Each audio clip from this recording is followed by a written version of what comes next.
I've missed you guys so much. I've missed you guys. I'm Stop so copying me, excited. April. Huh? Stop copying me. Oh, we're gonna start this off this way. Right back Yeah. where we start. That's how we do it. That's why we're still friends. Eat and repeat.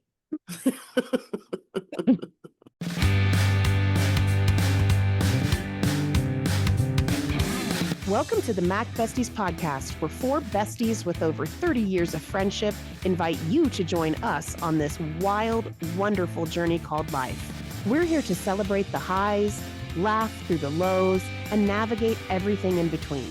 From careers and family to self-care and chasing dreams, nothing's off limits. No matter your age, grab your coffee, wine, or whatever you love to drink most and settle in with us. Together, we'll share the lessons we've learned, the moments that made us, and the stories that remind us why friendship is forever. This is your space too, besties. Let's do this. Happy New Year. Happy 2026, ladies. Happy New Year. Cheers. New Year. Here's to you. Cheers. Cheers. Oh, you can't see it. I got water. Now I got an Um, ocean water, so I'll be extra hydrated. oh my. From Sonic. Mhm. Y'all, I drove myself to Sonic at 9 o'clock last night because I wanted a Sonic drink and French toast bites. How did that go for you? It fucking went amazing, actually. All right. They were so good. And they also have these little like caramel pastry bites. So I got me some of those too. Fuck yeah. Have And a you had diet. an ocean water in the last 20 years? No, Like since you were a kid? no. I highly recommend. It's a little sweet for me. I know. That's what I'm saying. Like every once in a while that Do I don't you know, add flavor some takes rum me to right that? back to Womigo. Huh? Add some rum to that? Oh, you could. But remember, I was only just thinking drink. the same thing. I'm like, I could probably add some like Tito's to that and it would be fucking amazing. All right. Want to get into it? Yeah, we're gonna Mhm. have a lot. Yeah, we do have a lot. We do have a lot. So let's get to this. I'll try We to do keep have a mine lot. short and sweet. And we're off. So yeah, like we talked about, the last 2 weeks have been Christmas and New Year's, and we're back into 2026. Um, I most recently, I have kind of a sad story. I found out last night that my mother-in-law's dog got killed by another dog, Oh no. Oh. and she is sad.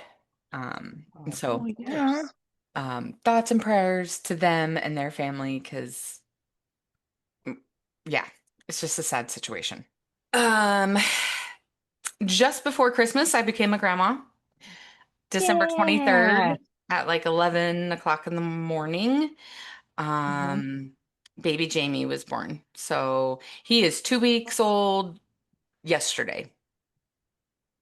Um, Congratulations, Grandma. Congratulations, yeah, Grandma. I'm excited for Anna and Josh. I know that the first week was a little rough, but they got through it and I'm happy for them. I was just texting with her before we got on and asking her how the breastfeeding was going, and she's pumping, and so he's getting breast milk, but he wasn't getting enough like latching and nursing, and so that's how that's going. And then she showed me a picture of him in the bathtub for the first time, and he is screaming. It's Oh. hilarious.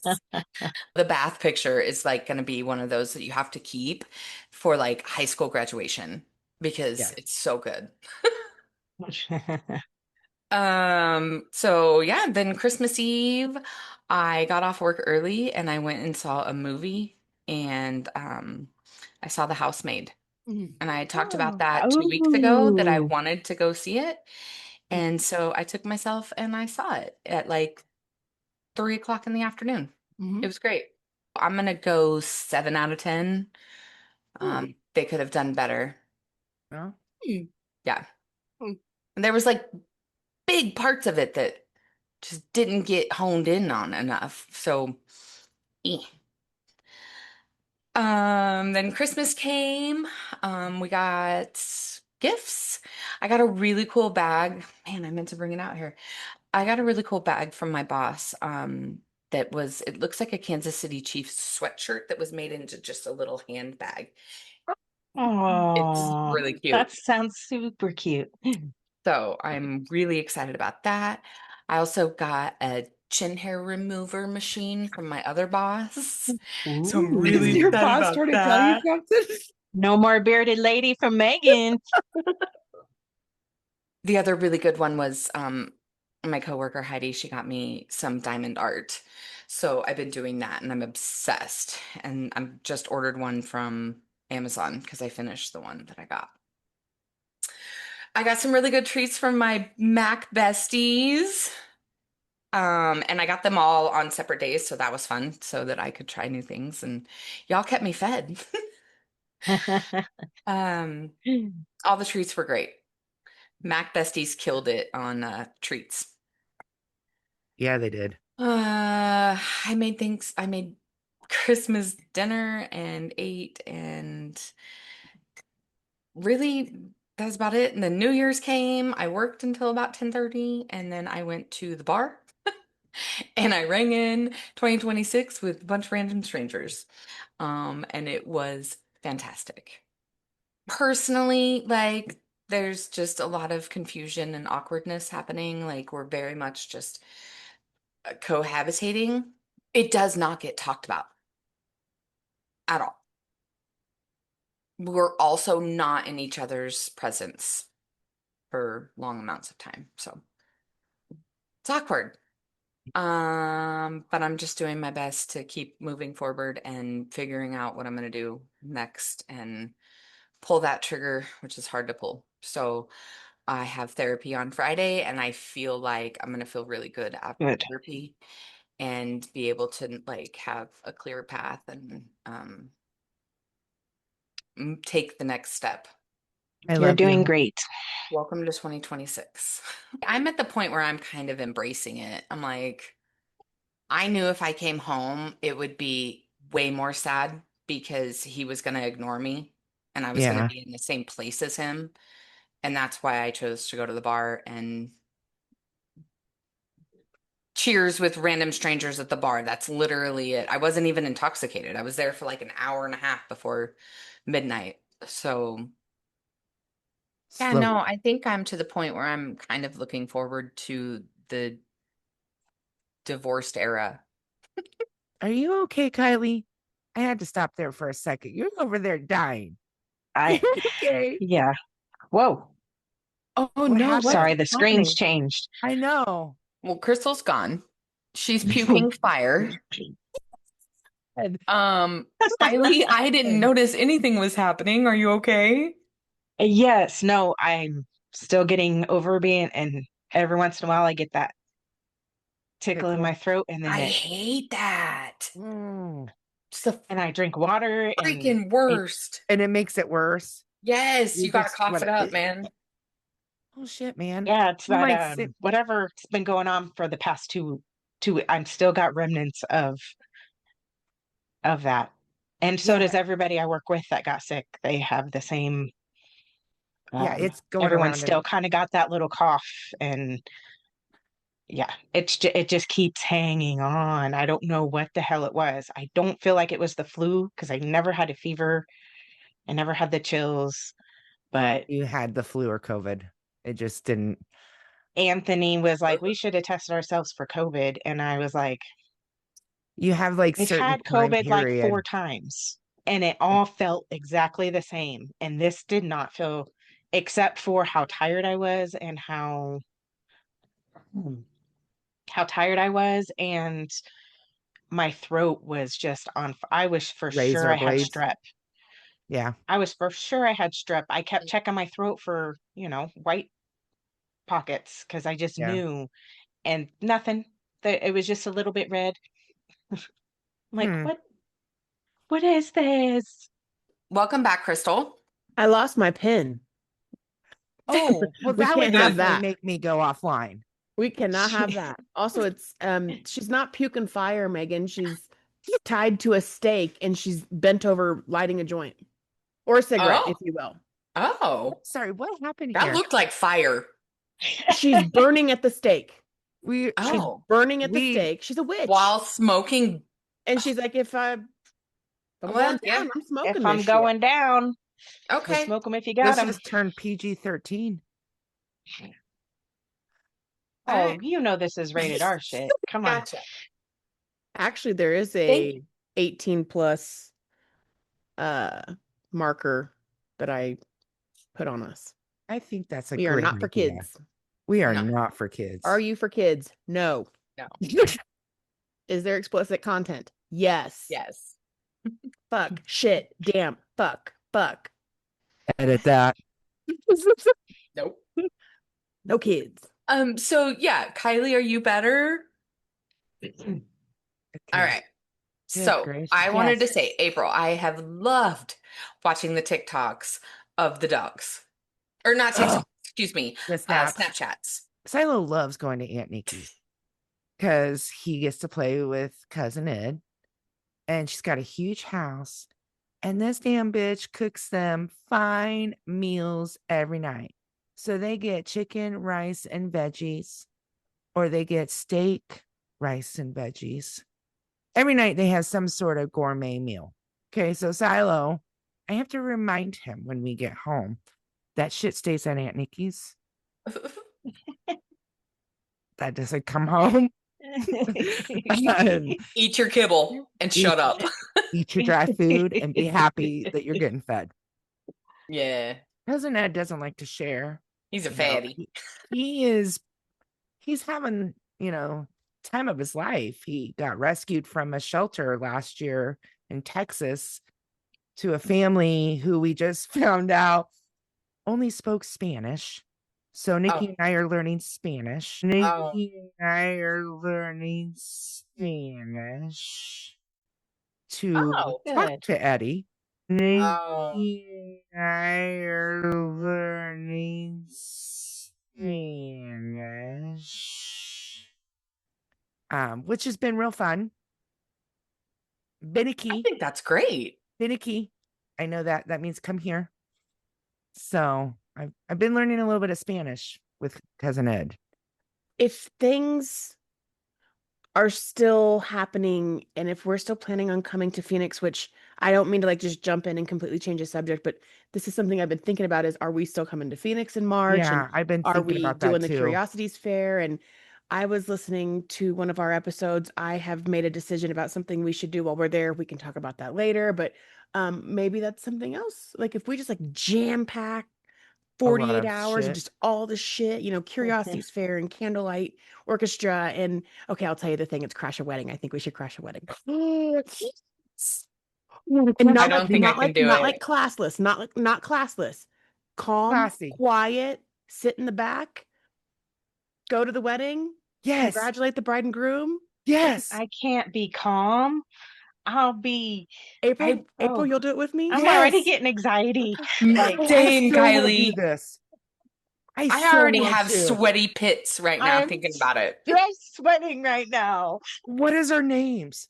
What do we do? Obviously, we're own a Natalia and maple Janet. syrup clock, Obviously, Natalia and Janet. Obviously. Kylie, Natalia you and and I Janet, we're hanging outside. Okay, We can you be the guys, drivers again. you guys are I recording won't from the do car. it, but I will drive you there. And I am record. so And I'll ready. record. Let's do it. And Megan, you can listen to Taylor Swift. Okay. Hey, Yeah, put that on my win-win. bucket list. I am It'll down. take hour. It'll take not even an hour. Oh, We'll just well, if boom, it's not boom. You guys- Catholic, yeah, no Catholic one. No. no Here's Catholic. the thing. Here's the thing. If I don't burst into flames walking into that church, we are golden. You know what I'm saying? It doesn't matter if it's a 10-minute wedding or an hour long. We are fine. Well, at the Oddities Fair, we're gonna bless you with some sage or some shit so that the next day you can walk into that church and not Okay. explode. Okay. Look, we got it. Mark. Okay, this part's getting cut because we shouldn't air that we're stalking weddings. Why? You know what? They should be happy that the Mac Besties are going to You better bring them something. and make We If don't you're even gonna crash know their that wedding, yet. you better give them a gift card to Texas I already Roadhouse or I something. already said we're gonna walk in with a gift. We're not Yeah. coming giftless. I mean, We'll be dressed appropriately. We won't make Yeah. a scene. we'll be classy. Kylie's taking her pulse. When you say we're, you mean you two, right? Because Kylie and I are in the car getting high. You guys don't have to go. Or Chicken at shit. brunch somewhere. Brunch sounds amazing. I don't think I like that. Don't drive away and leave us. No, you It's gotta alright. wait It's for going us. back All right, down. I got the Uber app. You said it was going to take an hour. It shouldn't even take that long. Yeah. Okay, We're we'll gonna talk about come this back, another but- time. Y'all are wild. Okay. Whoa. Sorry. Christmas, Cody came home. Yeah. I did a lot of baking and snack making. Cody specifically asked me for some Fireball Glazed Snickerdoodles, which is something that I used to make when I would go to this cookie party every year. But I will Oh, make yeah. I will make a confession. And if Trina is listening, I will apologize. But I used to go buy the Snickerdoodles at Walmart. I would just make the Fireball glaze. And then I would take them to this party and be like, here's my I'm going to need these in my life. okay. Easy. March They're 21st, delicious. They're 22nd-ish. addictive. Easy. So I made those for him. We didn't know what we were doing for food, and we like to plan our holiday meals, of course, and we ended up doing Cornish game hens on Christmas Eve, which I've never done before, and I couldn't do it. It just looked like a little chicken on my plate, and I was like, Oh, mm-mm. that's exactly what it tastes like. Chicken. A little chicken. So Dave cut it up for me, which was nice. And I, could take a bite or two, but I couldn't do it. I just couldn't do it. I know, it was weird. I don't know. I'm not like, I don't know. I couldn't do it. And I made sure to put that in my notes. On Christmas we did fondue, which was a tradition that Dave's dad used to do. When they left Colorado, I ended up with all the fondue equipment, and I think I've talked about that on here before. I've had a couple fondue parties, we had one at the massage school, and we've had fondue here at least once, but it's been many, many years. And so we did the thing. We had chicken and steak and shrimp, and we had oil and broth and cheese and all the things, fruits, apples, pears, bread, you name it. We had it. It was so fucking good. So good. Gifts were good. We do a gift exchange just within ourselves. Like we split up some money and have a person and spend some of our money on ourselves and some of our money on our person. Ollie had me and got me all sourdough stuff. I got a great knife, which I needed. I got a bread box, which I didn't know I needed, but holy shit, has it been a game changer. I named it Boxan Richie, which is an homage to Roxanne Ritchie from Megamind, which is a completely underrated movie, but it is one of my top five favorite movies. Boxan Ritchie doing the damn thing, keeping my bread fresh.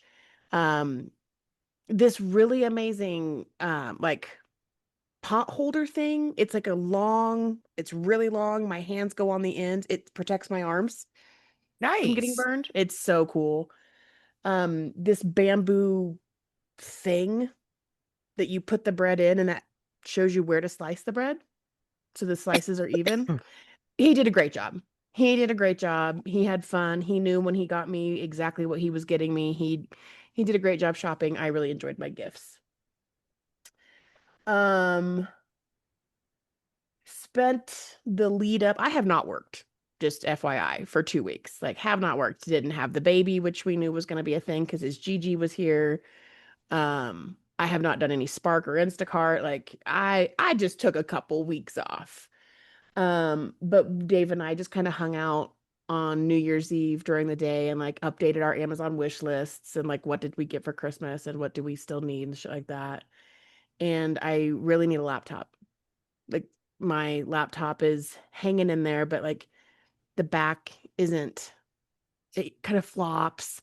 I keep getting error messages. I keep having to uninstall and reinstall programs. I have this external hard drive that I swear to God, if I didn't have to back shit up, my laptop would have exploded a year ago. Like Oh no. your girl needs a laptop. Yeah. So New Year's Eve, we knew that we were going to the bowling alley. We had to reserve a lane. We actually didn't even reserve it. Like it was such a big deal that we like stamped this lane that it's ours, that somebody else paid for it like 2 weeks ago. But we went with Brad and Chelsea, this guy that's on our bowling team, Matt, the person that replaced Kyley. He and his girlfriend, they came. We bowled with these other people from our league. Like we shared the 2 lanes. Good times. I knew it wasn't just regular bowling, that it was going to be like blackout bowling or moonlight bowling, where it's kind of dark and they have the colored head pins or the colored pins or whatever. I knew there was that stuff, but I guess I've never done moonlight bowling at my bowling alley, which is really weird to say because I've been bowling at this particular bowling alley forever, but I've done it in other bowling alleys. Um, I didn't love some things about it. For example, like we put all of our names in so we know what order we're bowling in. And before we even start, they get on the microphone and they're like, everybody who, if you're the first bowler on each lane, grab your ball and walk up to the line right now. And so everybody that gets their ball, so we've got 40 lanes. So you've got 40 people standing up there and they've got their ball. Turn around, face the back, backwards granny ball. So like you don't just get to go bowl and like try to get your high score. Like you got to do that a lot, but they would be like, all right, let's take a break. Everybody stop bowling, finish. Oh, if you're in the middle of your turn, go finish your turn so that all the lanes are reset. Let's take a break. Like let's do this thing. Let's do this special throw. I don't know. I just kind of thought it was weird, especially since we like paid $35 a person for. I don't know. I just wasn't ready for that. I thought it was weird. But I did tell my husband, like all the little side games and all the quests and all that, I want to do everything. And he's like, okay. So they had this strike pot, and I put us in the strike pot, and it was basically buying tickets. Like you buy a strand of tickets. You can have 5 tickets for $1 or whatever. And they put your ticket in a bucket. And if they draw your ticket, you have a chance to go for the strike pot. And they pulled my ticket. So of course they fucking did. Of they- course they did. the way they do this strike pot is they would pull a ticket, the person would come up, they would verify that it was their ticket because we had to write our names on the backs of the tickets. They would verify that it matched, not just the number, but that it was that person's ticket. And then that person would draw another ticket. And so they would get 3 people. So for the sake of this story, I'm going to use you 3 as the examples, okay? So you 3 have all been drawn, and now you are all in the strike pot, and it's time to go. So Kyley, her ticket was drawn first. So Kyley needs to get up, and she needs to bowl. And this is in front of the entire bowling alley. All 40 lanes are watching Kyley bowl this ball. And so she bowls, and she gets 7 pins, okay? April's ticket was drawn second. So now it's April's turn. And April bowls her ball, and she gets an 8. So she's knocked Kyley out. Kyley's done. Now April's sitting there on the high number. Meghan gets up. She bowls. She bowls a 9 or a strike or whatever. Now Meghan wins. She's eliminated April. So now Meghan is going for the strike pot. Meghan has to bowl a strike to win half of the amount that we received for the sales of these tickets. Okay, so the first round of strike pot happens. They end up having this girl. She was actually in the lane right next to us. She beats the other 2 people. The pot is for $186. She has to bowl a strike. So she bowls her strike. And now, so, okay, let me back up. The 186 is half of it, right? So she was trying to win $186.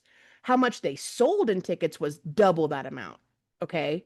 So she gets up there, she bowls her strike. She has won $186. And he says, okay, if you want, you can double or nothing. You can bowl again and win the entire strike pot, or you can take your $186 and go. She says, I'm going to take my $186. I'm out of here. And I'm like, smart girl. Smart girl. That is a smart girl. Round 2 happens. Same thing. They have the 3 people. They do the bowl off. The person takes their money and they go home. So what might be happening with the other half of this money, you might be asking? It goes into the 3rd round pot. So it doesn't matter how many tickets, like we're going to sell all the tickets and yes, we're going to make money. But this second half of all of the strike pot money is just sitting there waiting for the 3rd round person to win it. And who do you think got drawn in the 3rd round? It was me. Oh, you sis. I got drawn You sister. in the 3rd round.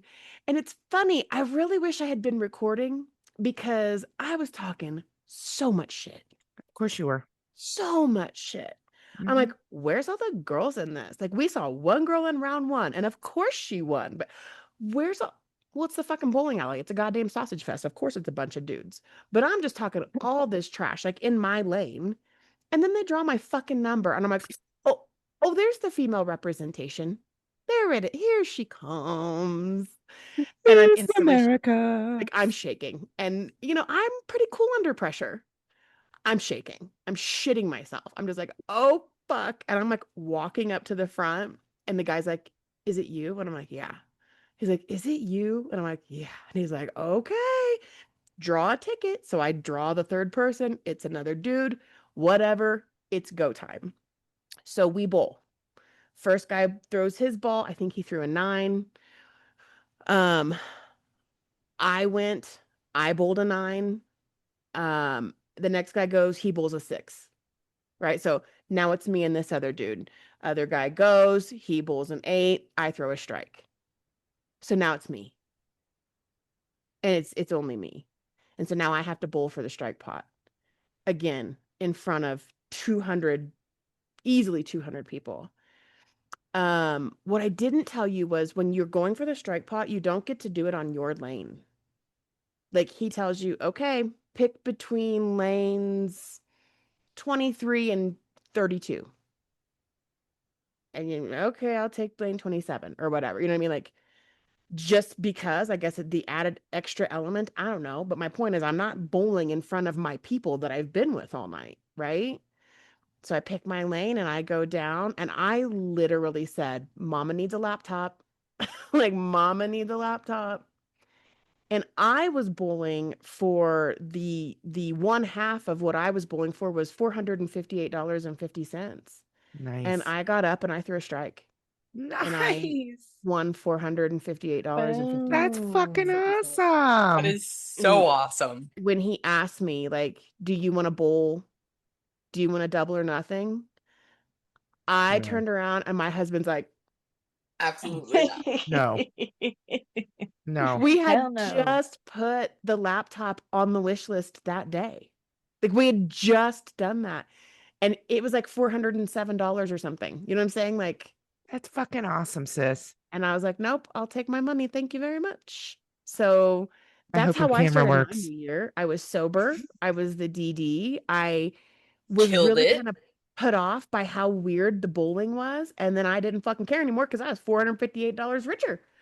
Yeah. That's you know what I'm awesome. saying?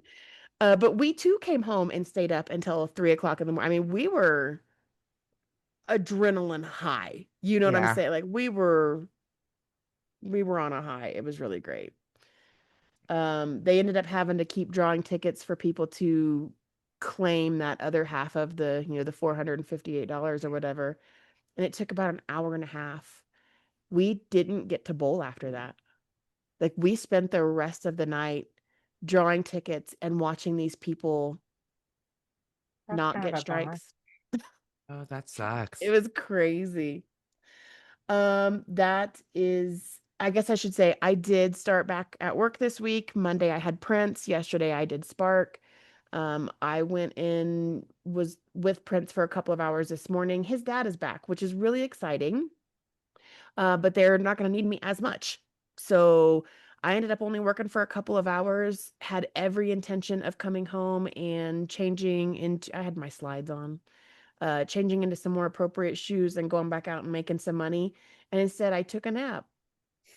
And it was a all fucking afternoon long nap. Like, I mean, I woke up at 5:30 when my alarm to feed dopamine went off. I'm glad you could join us. Yeah, I'm very glad to join you guys. That's it. That's me since my break. All right. Well, I kind of started our break off getting sick with whatever the rest of this country has. I feel like everybody's posting about how they're sick. So Anthony and I were both sick, and I'm still kind of sick. So have to this thing say, lasts forever. yes, I have to say real quick, I meant to tell you, I love your new profile pic of you and Anthony. It's super cute. Aw, Just throwing thank that out you. there. Thanks. Yes. Yes, that was on Christmas Day. So we were kind of sick. I guess of course, other people in his family had been sick. So we were wondering if we were even going to do Christmas, which is the same thing that had happened last year, as everybody in the family was sick Mhm. on Christmas. So it was like, oh man, 2 Christmases in a row, really? But everybody felt well enough. Like, we didn't feel like we were contagious or anything. We just had the remnants of, the sickness. So Anthony's son was in town, and so he went with us over to his sister's house. So yeah, his sisters, his mom, his nephews, and his niece were all there, and yeah, everybody had a really great time. We had dinner. I made a couple things, and yeah, it was a really good time. The kids always have a great time together. They're pretty close in age. So they all kind of get along and play well together. So I believe the cousins stayed the night. So I was like, oh, that's cute. I remember doing that, going to grandma and grandpa's, Yeah. Especially when it's and then, spontaneous. Can we stay the yes, night? exactly. Yeah, she said it was okay. If you Yeah. do, if you think it's okay, come. Yeah, so they were scheming for a little bit, and then yeah. So that was a good time. I was off of work. Like, I think I worked a couple days the week of Christmas, a couple days a week of New Year's. Really didn't do a whole lot except try to get rest, and hope that we felt well enough to go out for New Year's Eve. And we did. We went out, and it was a really great time. We went and saw Valentino Khan at Temple Nightclub downtown, and that's where we usually go when we go out. So it was a good time. My sister was there and had brought some weirdo, and he, I don't know. Not the vegan guy? No, his other sister. Okay. Damn. And yeah, she, yeah, he, I don't know. He was just weird and too much, I think. And she ended up leaving. Like, we were kind of worried about her. We were like, we turn around She and left she's with him or gone. left without him? I'm pretty sure she left without him. Like, she was like, you're too much. Like, this guy, I don't know a lot about him, but I guess he was wanting like a, kiss at midnight, and Ooh. like, he was being too close and too touchy, I think, and that's not what she was really looking for. She wanted a date to go out and go dancing and, Have a good time. have a good time, but that, he was too much and she left. That is great. So We need her on the uh, podcast. it was yeah, after we found out, I think a couple days later, his mama told us, because he's like, yeah, Angelique disappeared. We were kind of worried about her. We couldn't find her. And she's like, oh, that guy was too much. She had to go. She left. She was out. Like, deuces, gone. Yeah. So, um, but anyway, we had a great night. We were gonna go get our little hot dog, a bacon wrapped hot dog that the little lady cooks on the, outside Yes. the club on the sidewalk, but neither of us had cash. So what I had done, I don't know, I thought ahead, I guess, but I bought us some little personal pizzas that DiGiorno makes that you can put in your air fryer. Yeah.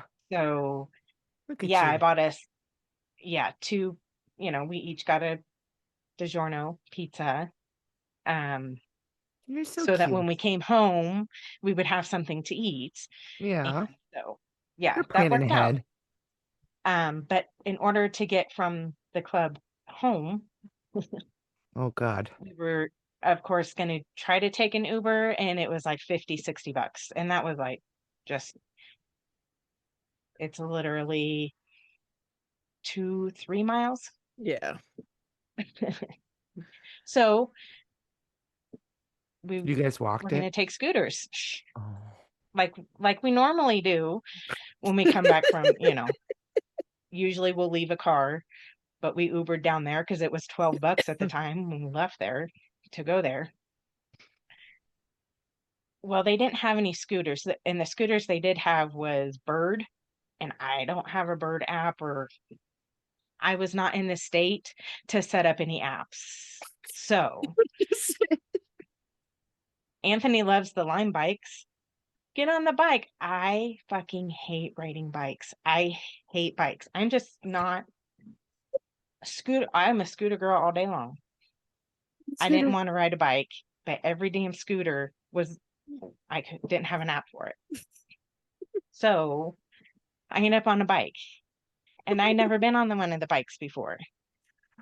And I didn't realize there's a button you push so that you don't have to pedal. So my ass is pedaling, and Anthony is not, understanding, why are you going so slow? Is something wrong with your bike? And I'm like, I don't know. I'm pedaling as fast as I can. And he's like, why are you pedaling? What else am I supposed to do? Figured out there's a button to push. Do you like bikes now? No, Okay.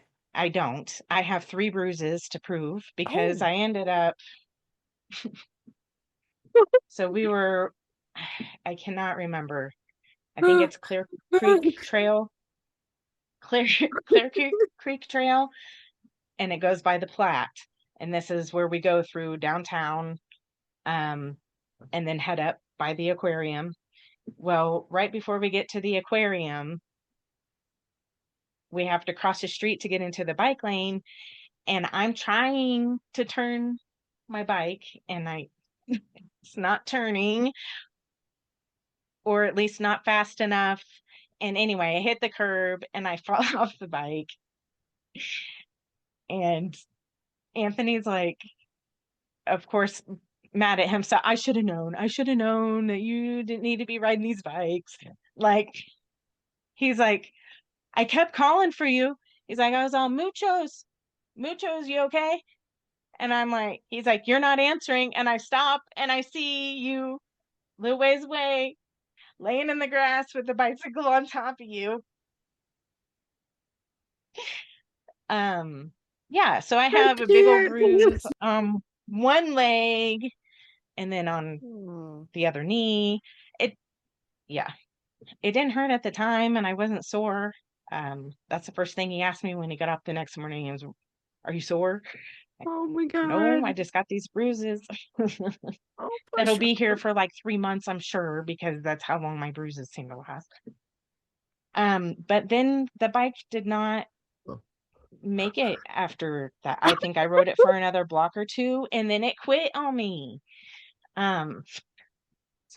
So once again, Anthony's having to come back like, what now? What is wrong? his impersonation of me is pretty funny. He's like, "You're all mad. You're all stomping up the hill." And I'm like, "We had just got to the hill. The hill. Like, it is straight up for like 3 blocks. Just a constant incline." I mean, That's when you needed the I bike ended the up most. Oh fuck, I man. I'm dying over here. I can't imagine what you were feeling that night, but I'm dying so now. I just Ah, I just I thought I was handling it well. I parked the bike, took my stupid picture that they make you take on the app to show that you left it in a good spot and in good condition, and started walking up the hill. And he's riding back like, "Now what?" And I'm like, it quit on me. Like, "Let's go eat pizza. Come on." Like, that's how I remembered it, but his impression is completely different. Apparently, I was very upset about it. Anyway, I remember going home, eating pizza. We stayed up really late as well. Um, just watching movies, like, I think old movies from like the 80s and shit. The Game, Nice. I think, maybe, with Michael Douglas. From, I think that's maybe 90s. I don't know. But it was yeah, New Year's was great. I'm glad you had a great time. I had a great time listening to that. I'm so sorry that your fucking bike went out on you. uh, God damn it. Can't even make that shit up. I don't know how I didn't hit somebody else. Like, I felt like I was trying just like this the whole time, because I'm trying to pedal and balance, and I'm all over, and then you see somebody else coming and I start panicking like, "Oh my God, I got to stay away from that side." But it's like, that's where I want to go. Like, I'm sure there were some near misses, and I just kept going. I've never used those bikes or scooters or any of those things. Well, apparently the contract for Lime and Bird is up with Denver, and they're bringing in a new company. And Might have to put in a new app in your phone. You're gonna have to yep, put a new app in. Also, as long just as it's not after the club, we're good. Yeah, right, do that before. correct. Also, I might suggest that test out a bike while sober, because you might actually like it, because they are awesome once you know what you're doing and you're not. Well, even if you are intoxicated, you at least know what you're doing. Oh, good gracious. That's great. Do you guys remember the fucking tandem bike that we did? That's what I'm thinking of when you were It was talking. Kylie's birthday. So when she said she doesn't like Yes. bikes, I was like, "You made us ride a It's bike. a goddamn bike. You made us But ride it a bike was that walks." different. Oh goddamn. My legs We were didn't have to burning. ride the steer. bike. We just Burning. pedaled. Well, I mean, we Where did, we but pedaled to a bar where we took a shot and then we got on that goddamn bike again and And pedaled did to it- another bar where we took another shot, It was more than shots. We Yes. were drinking spending time in too, those along with bars. my fucking thighs were on fire. Of It's that time. great. It was amazing. I love the experience and the memories. That was a great. But when you said you didn't hate or you didn't like bikes, the first thing that popped in my mind was that goddamn tandem bike Me that you made too. us ride. It's Me on too. Tuesday. I do not like I feel one like that person bike. I like it to be a group effort. I wanted Oh. it to be, for my birthday, I wanted it to be a pedal hopper. That's Pretty what I much you was wanted trying us to to do all do. the work for you. but I see, was pedaling. I had no problem pedaling. I disagree. We all pedaled, but literally the guy at the front was doing the dirting. Bless his heart. Oh, Bless his for heart. sure. You know, towards the end, he was doing all the work. I was sitting there doing the motion. It was fake pedaling. I was fucking hammered. It was great because it was like rush hour traffic and shit, and we're just Yeah. like in the middle People of it, honking. Like, yeah. raining, and God. Megan had that plastic fucking I fake showed my boobs That on the raincoat subway. thing, the poncho. When Poncho.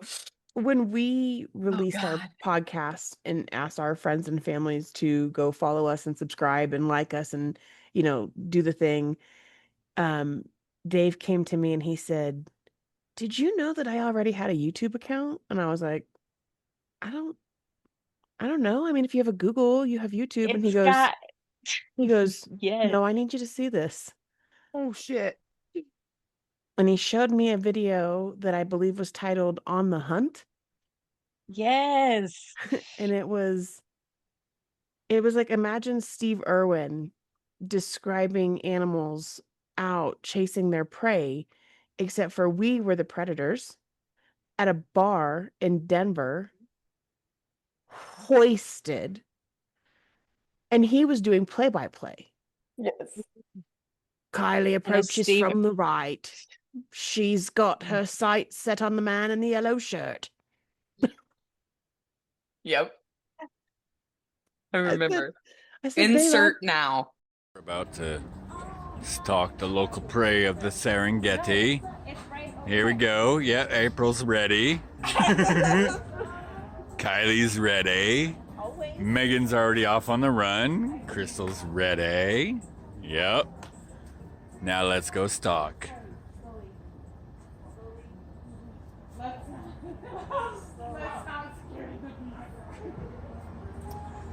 Megan is really trying to not scare the beast. But they are all watching. These poor men have no idea what's in stake for them. Oh, Kylie's in.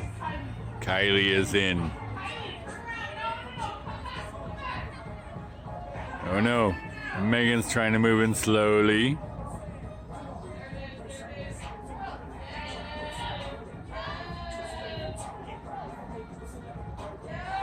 Uh-oh, here we go.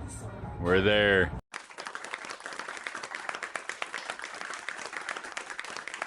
I forgot that you had a YouTube account." I have it. I watch it every once in a while. I've made Anthony watch it.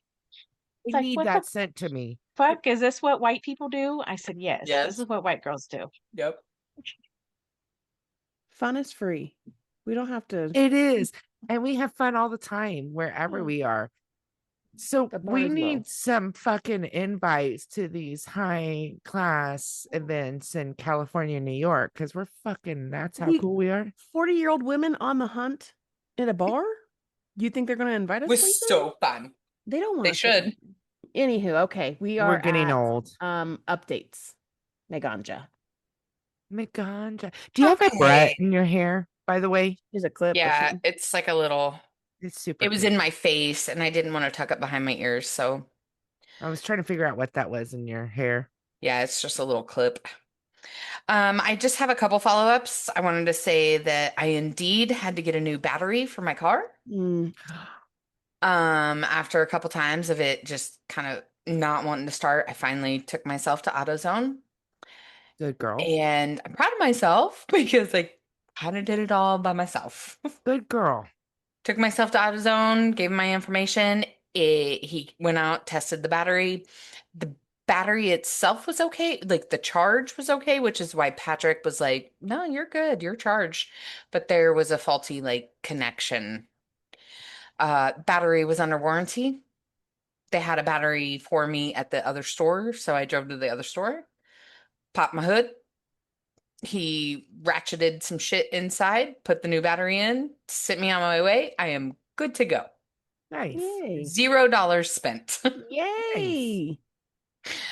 And then the other thing I wanted to say was I watched Love and Death, and oh, wowzers.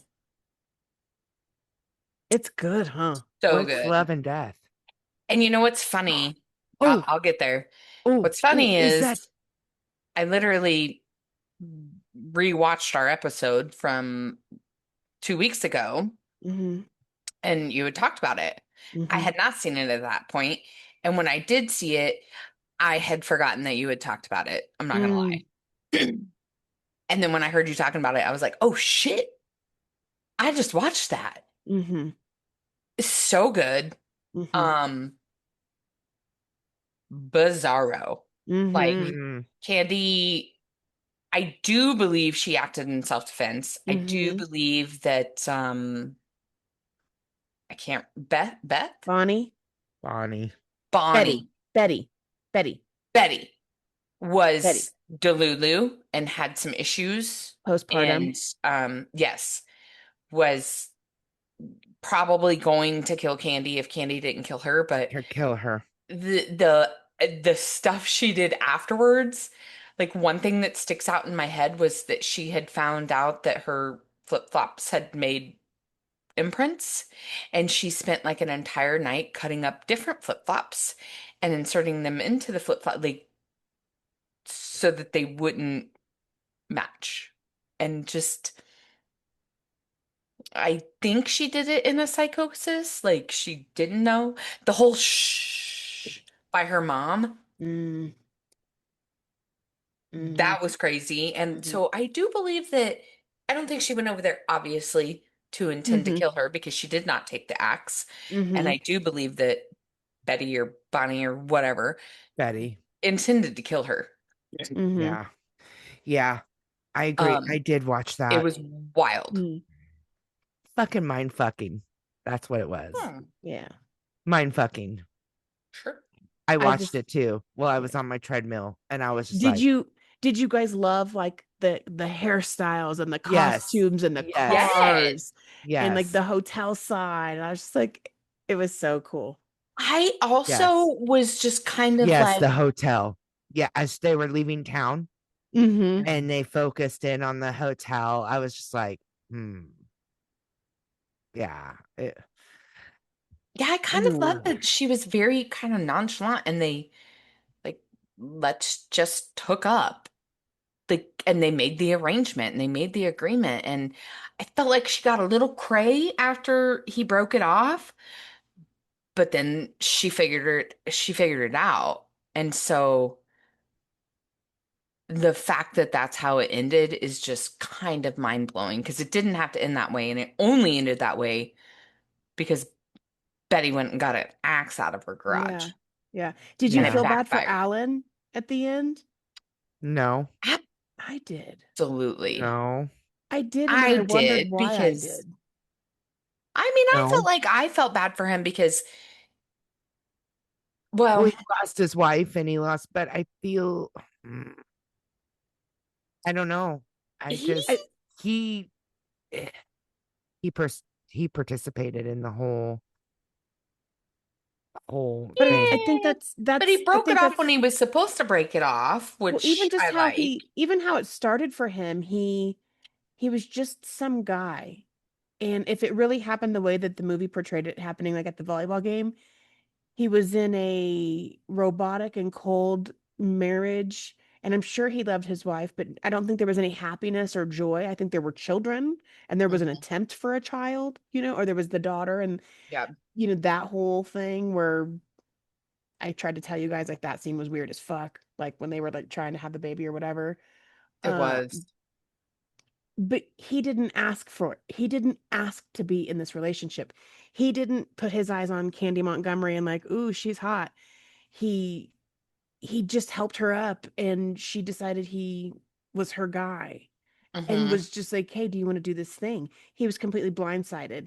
And I think that's for me where I did feel bad for him right away. I'm like, just let the man live his life. Just let him live. Leave him be. Like, and then I was Yeah, just like, no, I definitely felt like she was, you know, kind of a homewrecker, I guess you could say. Like she went hard in the paint. I mean, and she even told everybody that she was doing, well, not everybody, but the best friend, like they openly talked about it, which I thought was also bizarre. Um, and that she kept her secret for that long. Like I felt like she knew that this was probably Candy right away. Um, it's just all oh, sorts of crazy. I see what you're saying, the other lady. the best friend. Mm-hmm. Yeah. And even Alan, her husband, I think he probably knew too, but Yeah. no, I don't believe it would have happened had Crazy Betty not taken, or Bonnie not taken the axe out of the garage, but It's Betty. sorry. It starts with a B. Betty. That B. The B. The B.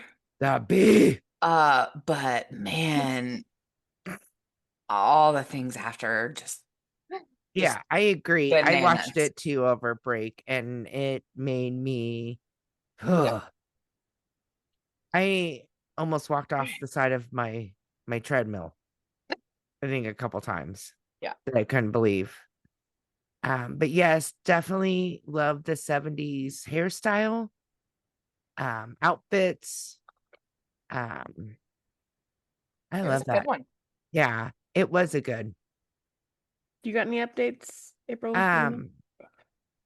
Okay. Well, I watched that too. I don't have any other updates. I Edit that. had one update, and then I'm going to ask for an update. My update, which I thought was wild. Do you remember me talking about the crazy ass wind and how they were shutting the power off? Yes. Mm-hmm. They didn't get the power turned back on until like the next Sunday for the last few people. What? Like that, we podcast on Wednesdays. This all was going down. I think, yeah, Wednesday and Friday were the big wind storms. So they were shutting power down that day in these areas, not where I am. And they didn't get power back on to the last like 58,000 people until Sunday. And I thought that was crazy. So they went through Christmas without power? No, Oh, because that would have been the next. Right before Okay, sorry. Christmas. Mhm. So sorry. the But weekend you know, before it's Christmas. not even just like your lights, like your food in your refrigerator. All your food. I All your just food in that refrigerator being wasted. And And your deep heat, freezes because your it gets meat. cold at night. Your meat. I have Catch 2 it outside. refrigerators and a stand-up freezer. I would be pissed. Anyway, okay. The update I'm going to ask for is April Lena. Did Brooke get her Barbie Yes, she got her Barbie today. And today? I'm so Oh. glad that you brought that up. So I actually put that on my Snapchat. So I don't know if you knew about Barbie. Yeah, Barbie got ran over. Yeah. Yes. We Mhm. had to You throw told Barbie's us on the wedding podcast. dress away because she was starting to be a little scandalous. We had to maybe get Barbie into stripping. That's how Okay. Barbie was. So I made Barbie a new dress out of pink Coban. And then I made it was actually a V-line dress at the bottom. It was super cute. Like I said, it's on my Snapchat. I will share the photo with Kyley so that way she can post it on our website so you can all see.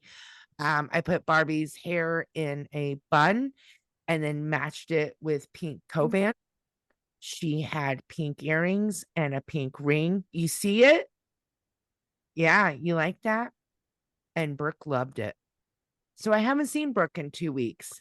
Yeah. Oh. And yeah, Oh. there's pink Barbie. She's Oh. stylish. She's ready to go to the bar or maybe a nice dinner. But she's styling. You did great, April. I had to fix her up. So I worked with what I had. So I saw Brooke when I had to go back and clean some utensils. And I haven't seen her, like I said, in 2 weeks. And she was super excited. Brooke loves me. Like her and I have a bond. I made her Taylor Swift or had some Dan make her Taylor Swift birthday cake years ago for her birthday. So ever since then, every time she sees me, she hugs me and kisses me and tells me she loves me. So I see her and I'm like, I have something for you in my office. And she goes, oh, you have my Barbie? And I said, I don't know. You'll have to come and see. And of course, Dr. Glover, he just smiles at me. And I'm like, come on, let's go see. And here she comes barefooted because she like kicks her shoes and her socks off as soon as she gets to the office. After she kicks Dr. Glover out of his nice chair, he sits in a fold chair. She gets the nice chair with the massager and the desk. You know, Brooke's at work. She's ready. So she comes down to my office and I'm like, are you ready? And she goes, closes her eyes. And I said, oh, okay, we're doing this. And I'm like, okay, open your eyes.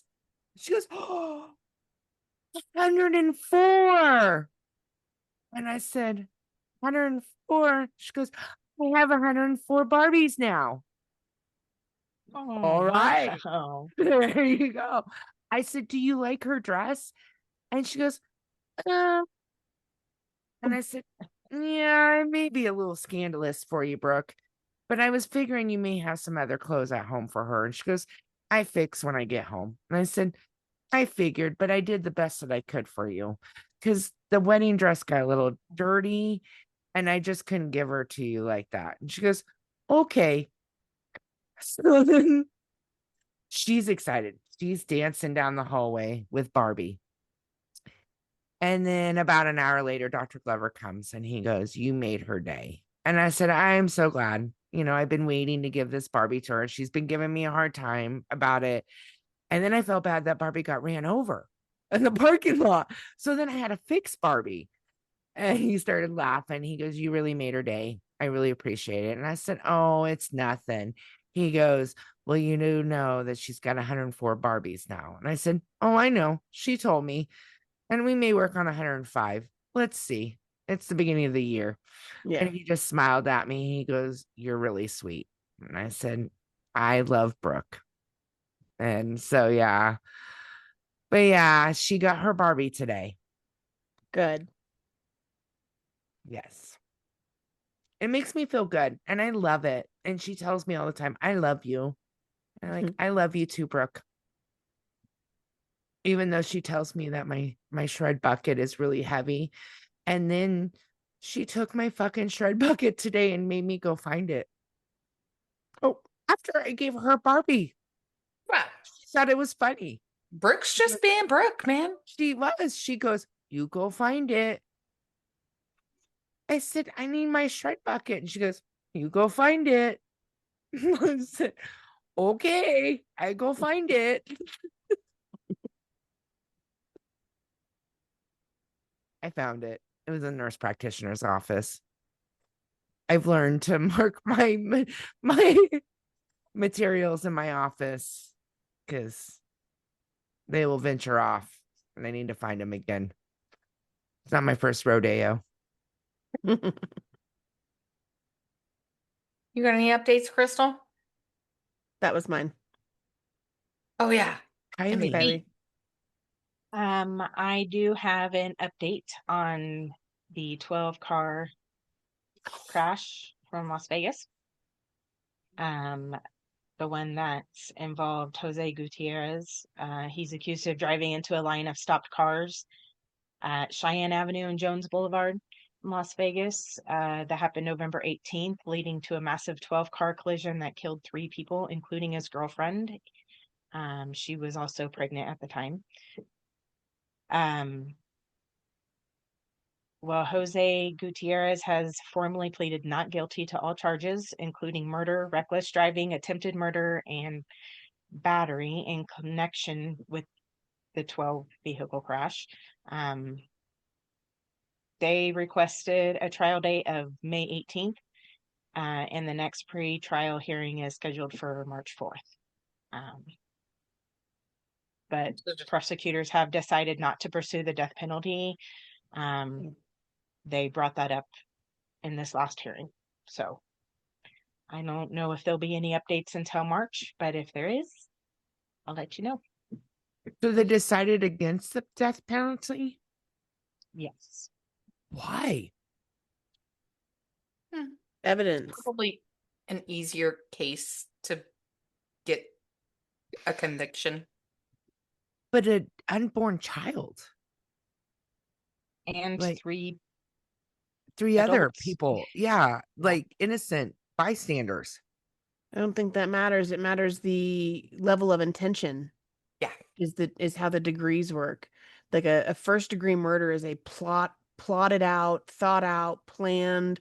You bought the materials, you made a plan, like that's versus I'm fighting with my girlfriend and she pissed me off and I lost my mind for a second and hit the gas. There was no, That's bullshit. that's just how it works, girl. Yeah, That's it's very bullshit, much though. about the. Sorry, I feel- I'm losing myself here. I had to get my ass pillow on. You disappear a lot. I know. I don't know like this. She had to get her ass pillow. I do have an ass pillow. I'm old. You're the My youngest ass- person on here.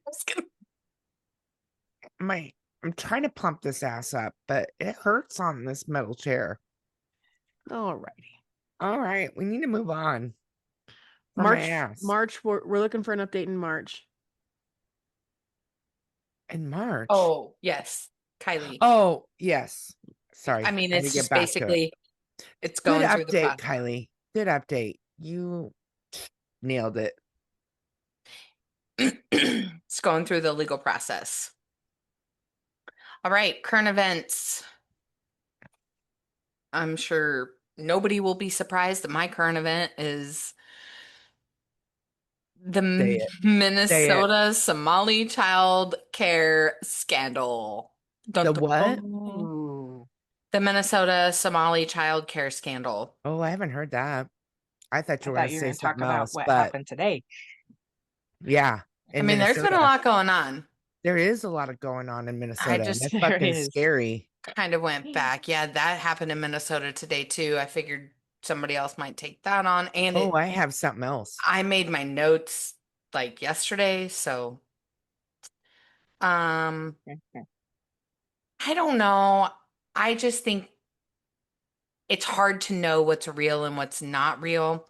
It's unfortunate that we don't live in a society that gives us real and fair news about what's actually going on. And in my opinion, I feel like the only people that are actually doing that are YouTubers that aren't getting paid by the man.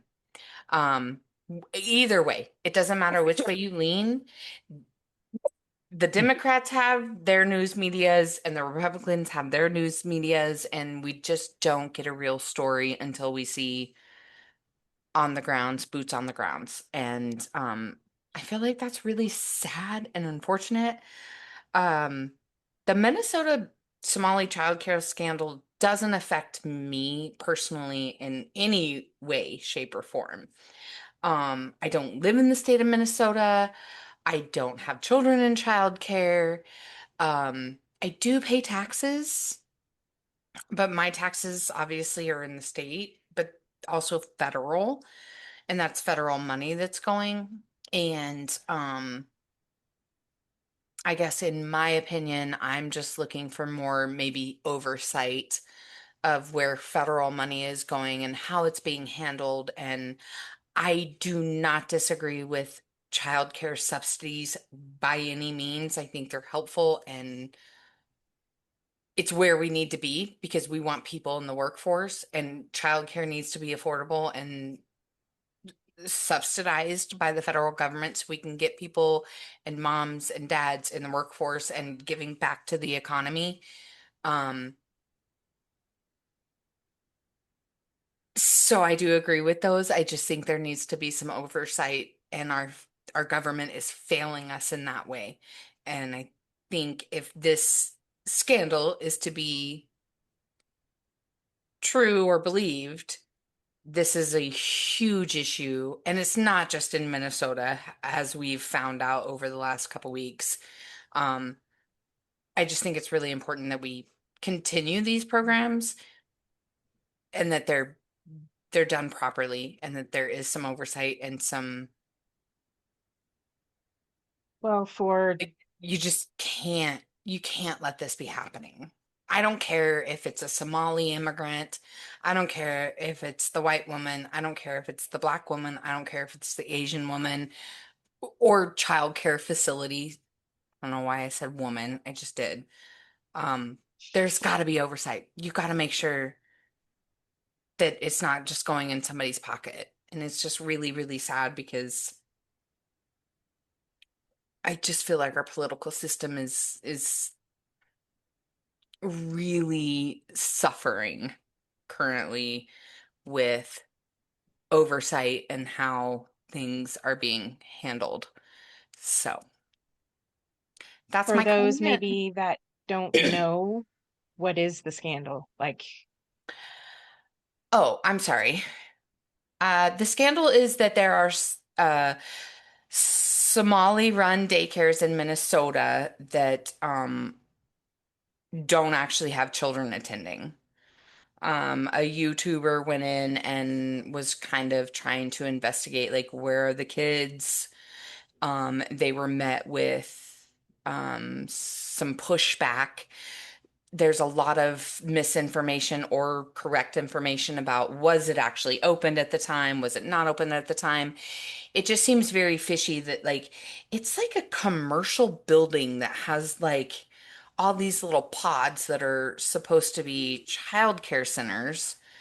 And in my knowledge of childcare centers, they're normally like one building, like a whole center. I don't live in a big city though. Like Chicago, Minneapolis, all those big cities, I do realize that they are different from what I've ever experienced as far as a childcare center. And they probably do have strip malls that have, in my what I call a strip mall, um, that have childcare in there, right? So I don't necessarily think every childcare facility that's in a strip mall is not legit. It just seems a little odd to me. Um, so the scandal is that it was just a front, and they were getting millions of dollars in subsidies from the federal government to run childcare facilities with no children. They were getting subsidies for child care. They were also getting subsidies for food and just basic subsidies to run a child care facility for maybe low income um, people that were using childcare subsidies to go to take their children to daycare.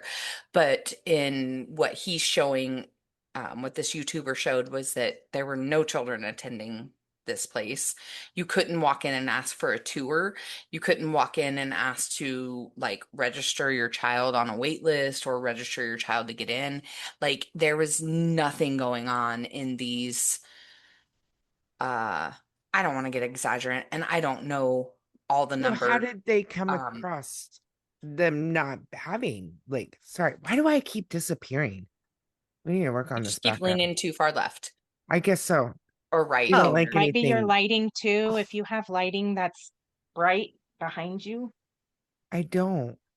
like you're coming up from Maybe my behind you. ceiling fan. Okay. Yeah. Sorry, guys. I don't mean. So my understanding is this Nick guy on YouTube and his investigator somehow decided that they needed to investigate this. I don't know if they got a tip. As far as that goes, I don't know how it finally blew up. I really don't. And I'm not going to That's so say I weird. do, but he ended up going and recording it and walked into this building and said, where are the children? They had also like staked it out. No children were being dropped off in the mornings, picked up in the afternoons for days and days and days. And then he goes and he knocks on the door and says, like, where are these children? You can't hear children playing. You don't see anything. They won't let him in. One story, then it comes out that, they were closed temporarily. Well, then another story comes out and they were just closed for the day on a Tuesday at 3 o'clock in the afternoon. Um, and then a couple days later, it came out that you see a couple van full of kids being dropped off at this facility. And What? then a couple days later, apparently there was a break-in.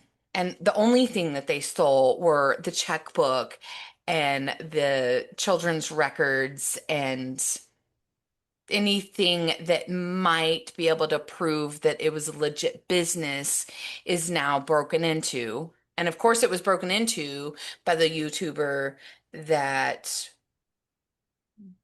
put all this out because he didn't want the evidence to be found that they were legit. And so it's just spiraled. and spiraled and spiraled. And honestly, I don't know what to believe.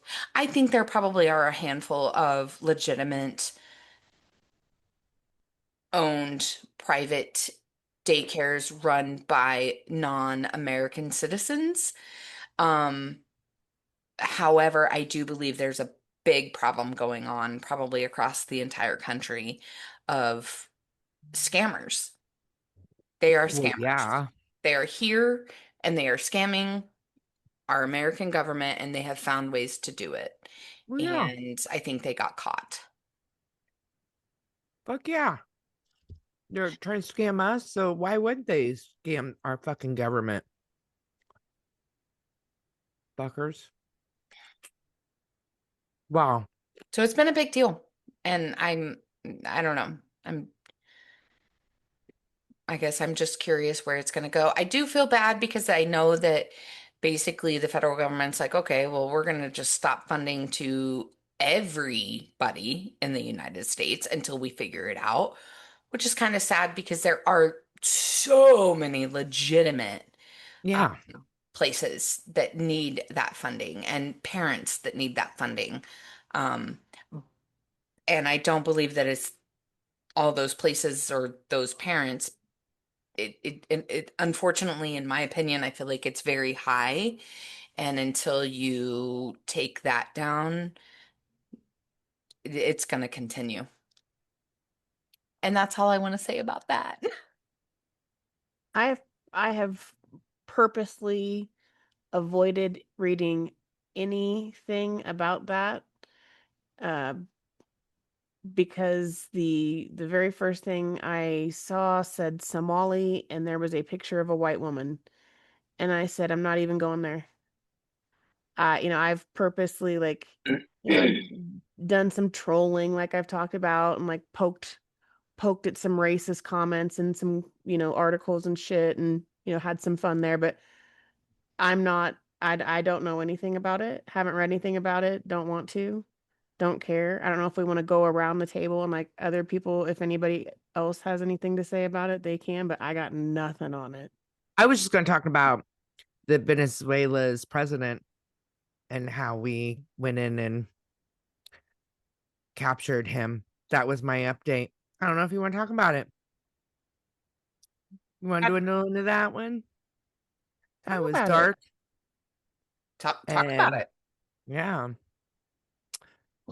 So from what I gather is the US obviously told him to take his money and go retire somewhere else with his wife and Joy, because he was known or being charged for narcos. What's the word I'm Narco looking for? trafficking or something like Yes, that's what I'm looking for. Cocaine and heavy machinery, firearms. He was told to leave, I imagine take your like money and forklift. leave, and he wouldn't leave. And so we went in and swooped, and at night we he swooped. him and his wife tried to get away in their getaway room, and we got underneath and captured them, and now they're in New York under trial for narcos trafficking and gang related crimes. So that was my update. Not very good, but I thought it was pretty interesting. I know you guys don't like President Trump, Current events. but poor president, he was up all night watching this whole thing, making sure that no one gets hurt. He was exhausted when he was giving the speech in the morning. Fuck you, Crystal. I see you laughing. But What? Whoa.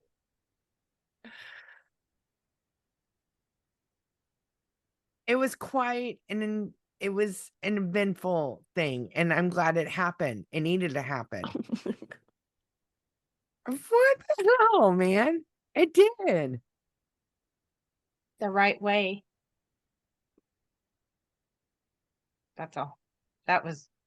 I can't wait for the Netflix series. That's what I'm saying. The documentary. Yeah, I'm I surprised can't it's not wait. already out. Netflix That's what will be I'm on waiting it. for. 2027 Mac Besties. Well, one of us will be talking about it. Anyways, hope that they- was my update of I the hope they- US. Current event. Yeah. I Current hope they event. put out What the two. fuck ever. I hope they put out 2 versions of the documentary, Yeah. because there's 2 versions of Well, there's why two it's versions good of and why it's everything. not good. I So think, I'd like to see both sides. yeah. Well, yeah. I mean, you hear that people are happy that he got captured, especially the people that live over there. Yeah. I think he didn't he lose the election and he's just like, I'm just not going. Yeah. Yes. Yeah. Yeah. Yeah. He did not win, but he still declared that he was Yeah. president. Yeah. He's he killed didn't a lot belong of citizens. He's done a lot of bad shit. there. Yeah. So He's not a yeah. great guy, but I thought it was fucking awesome the way that the US went in. I'm sorry. you don't Fucking need to be swooped in sorry. and got him. America. America. Fuck yeah. Good God. I heard we're But- going back to the moon Yeah, as early as next month. Is Katy Perry going? that's cool. Artemis 2. Do you know, confession time, going to the moon landing is one of the conspiracy theories that I can honestly say I'm not sure I'm buying that we landed on the moon. I've Why? doubted it for a very long time. I never even questioned it until somebody got in my head about it. They were like, "No, seriously, it makes no fucking sense. How come we've never gone back? And how come the flag's not blowing?" Or and I was just like, "Wait, what? What? Hold on. What? You can question things like that?" And so maybe it just kind of stuck with me. So maybe it's a nostalgic conspiracy theory that I kind of cling to, but I do question that we ever landed on the moon. And no, I don't think the earth is flat and all that bullshit. But I do question if we landed on the moon, and I would love to see us do it again. So What, Why not haven't do we it been back? again? That's a good question. Why haven't we been back? If we've done it before, why haven't we gone back and built a condominium? I mean, Neil don't know. Armstrong. I did see along with this, Artemis 2 announcement. I think there's also some SpaceX stuff happening, not the same, but there's some other space stuff happening and scheduled for 2026. I've always been a moon person. When I was a little kid, the moon was my moon ball. And Yeah. I have always loved the moon. So I think it's like one of those things for me that I'm just like, yeah, if we ever went there, if we're going back, let's go. So let's go, Artemis 2. Go to the moon. The moon is magical. It's got a lot of power. Like this past Saturday, the super moon, the first super moon of the year, the wolf moon. It's when you should be making Love your the moon. moon water. It gives you and make your goals or whatever. Give you your power. Just saying.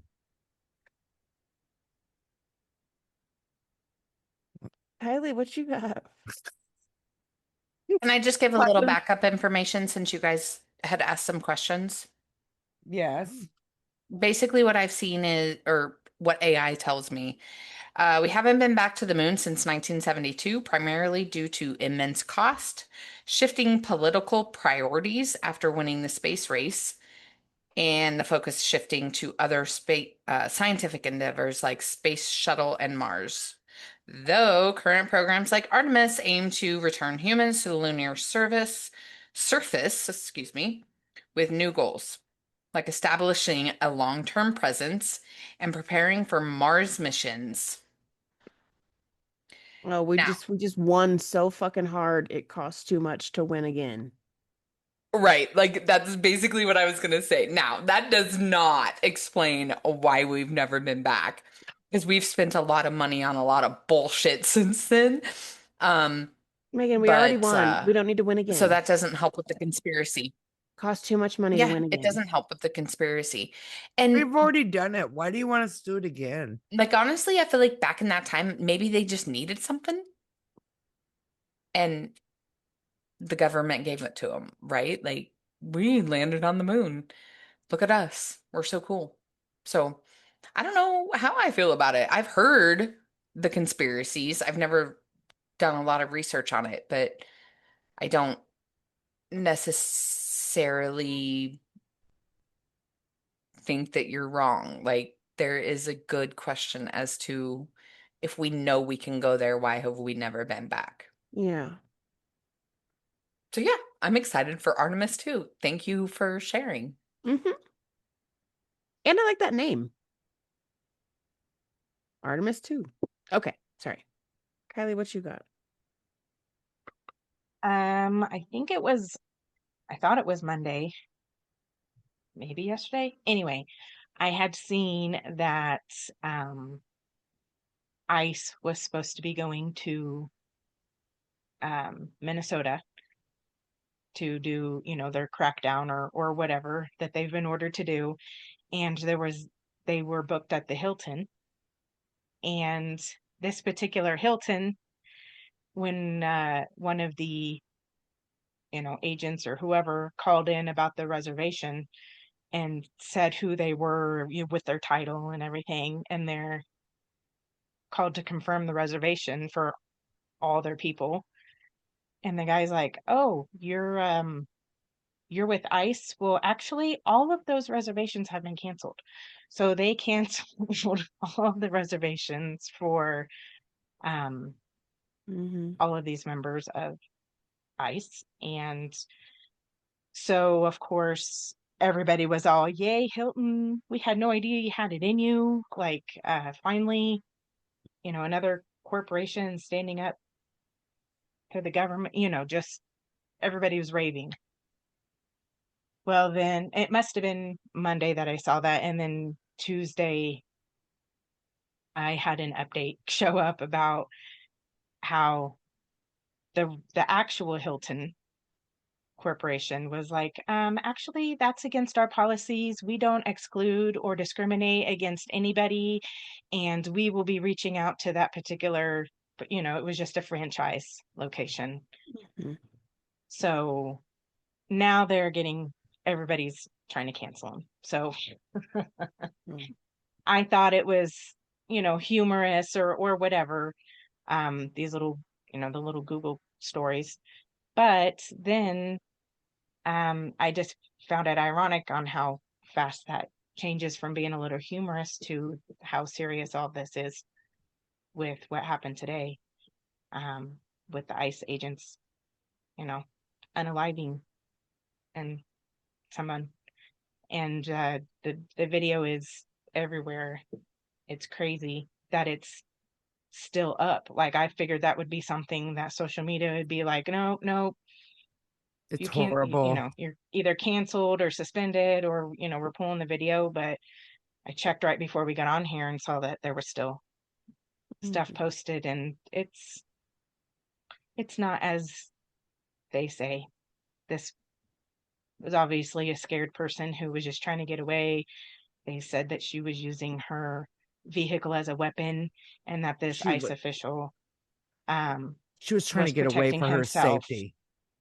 He was not in you danger. can see the wheel was turned. It wasn't going. What do most people do when a car's coming towards you anyway? You would step out of the way. Your first thought is to start shooting. There's something wrong with that. Like, he killed her. It's just sad. And it was like seeing that today, I was like, wow, yesterday I was just laughing about, the fact that it is online and you see the whole thing, and I watched it before we got on and I couldn't believe it. Yeah. So definitely a downer, but it was just how, 1 minute you're finding this, them being there and how they're being treated because people are, standing up for their rights, or at least the hotel owner thought it was his right, but being part of a franchise, you still have to follow their rules. So I don't know what will happen to them, but I'm sure the internet will do its job and find out who they are. And if they remain open, and they'll probably get a lot of support. But on the other hand, yeah, it wasn't protecting himself. That was murder. Yeah. Yeah. Was there a correlation between the shooting and the hotel incident? Well, it's the fact that ICE is there. Like, Yeah. It's just not the fact that together, ICE is but in it the was. area before this even happened today. They I were just moving didn't know in. if it was like retaliation by ICE because this Mm. person happened to work for the Hilton. I didn't know if there No, was any correlation. I No. think she was No. saying that she was kind of chuckling about the hotel thing, like, haha, that's I kind know. of funny. And then today she's like, oh, fuck, this is awful is and sad, and real. that sucks. Yeah. That's kind of what It I was got. sad. I watched it and I couldn't believe it. It made me sick to my stomach. And then Tanika actually posted a picture of the police officer who did it and said, look, this is the killer. Yeah, I've seen people put his picture in the videos of or the comments in the people who are Yeah. posting the videos. So it's It not good. yeah, it's gonna be a difficult because he's gonna come back and said that he was defending himself, that she was gonna, like They protect him. already have. He didn't. The Department of Defense, whoever that chick is, I can't remember her name right now. She didn't do She anything. already released a statement saying that he was in the right. He was protecting himself and his coworkers, his colleagues, that they are commending She was him. not going to run him over. That vehicle was not pointing at them at all. It wasn't. It really wasn't. She It was driving away her. and they shot at her. Did they tell her to get out of the vehicle before she decided to drive away? Possibly. There's no audio to it. They went Yeah. up to her window and you can just hear people in the background screaming and yelling, and then she just tries to take off, but And they she didn't shoot her. have a weapon. She was not threatening anybody. It's regardless, it's not worth getting, and then believe she was denied medical attention. So, but that's not part of the video, and that's not the part I watched. So, Well, sure, they're not going to put that out there. Shame on them It's a for sad world that we're living in denying right now. medical treatment. Everybody deserves medical treatment. I don't care who you are, what's going on, what race, what color. Everybody just deserves the same treatment. It's time to pay the bills. Let's hear from Plantbrella.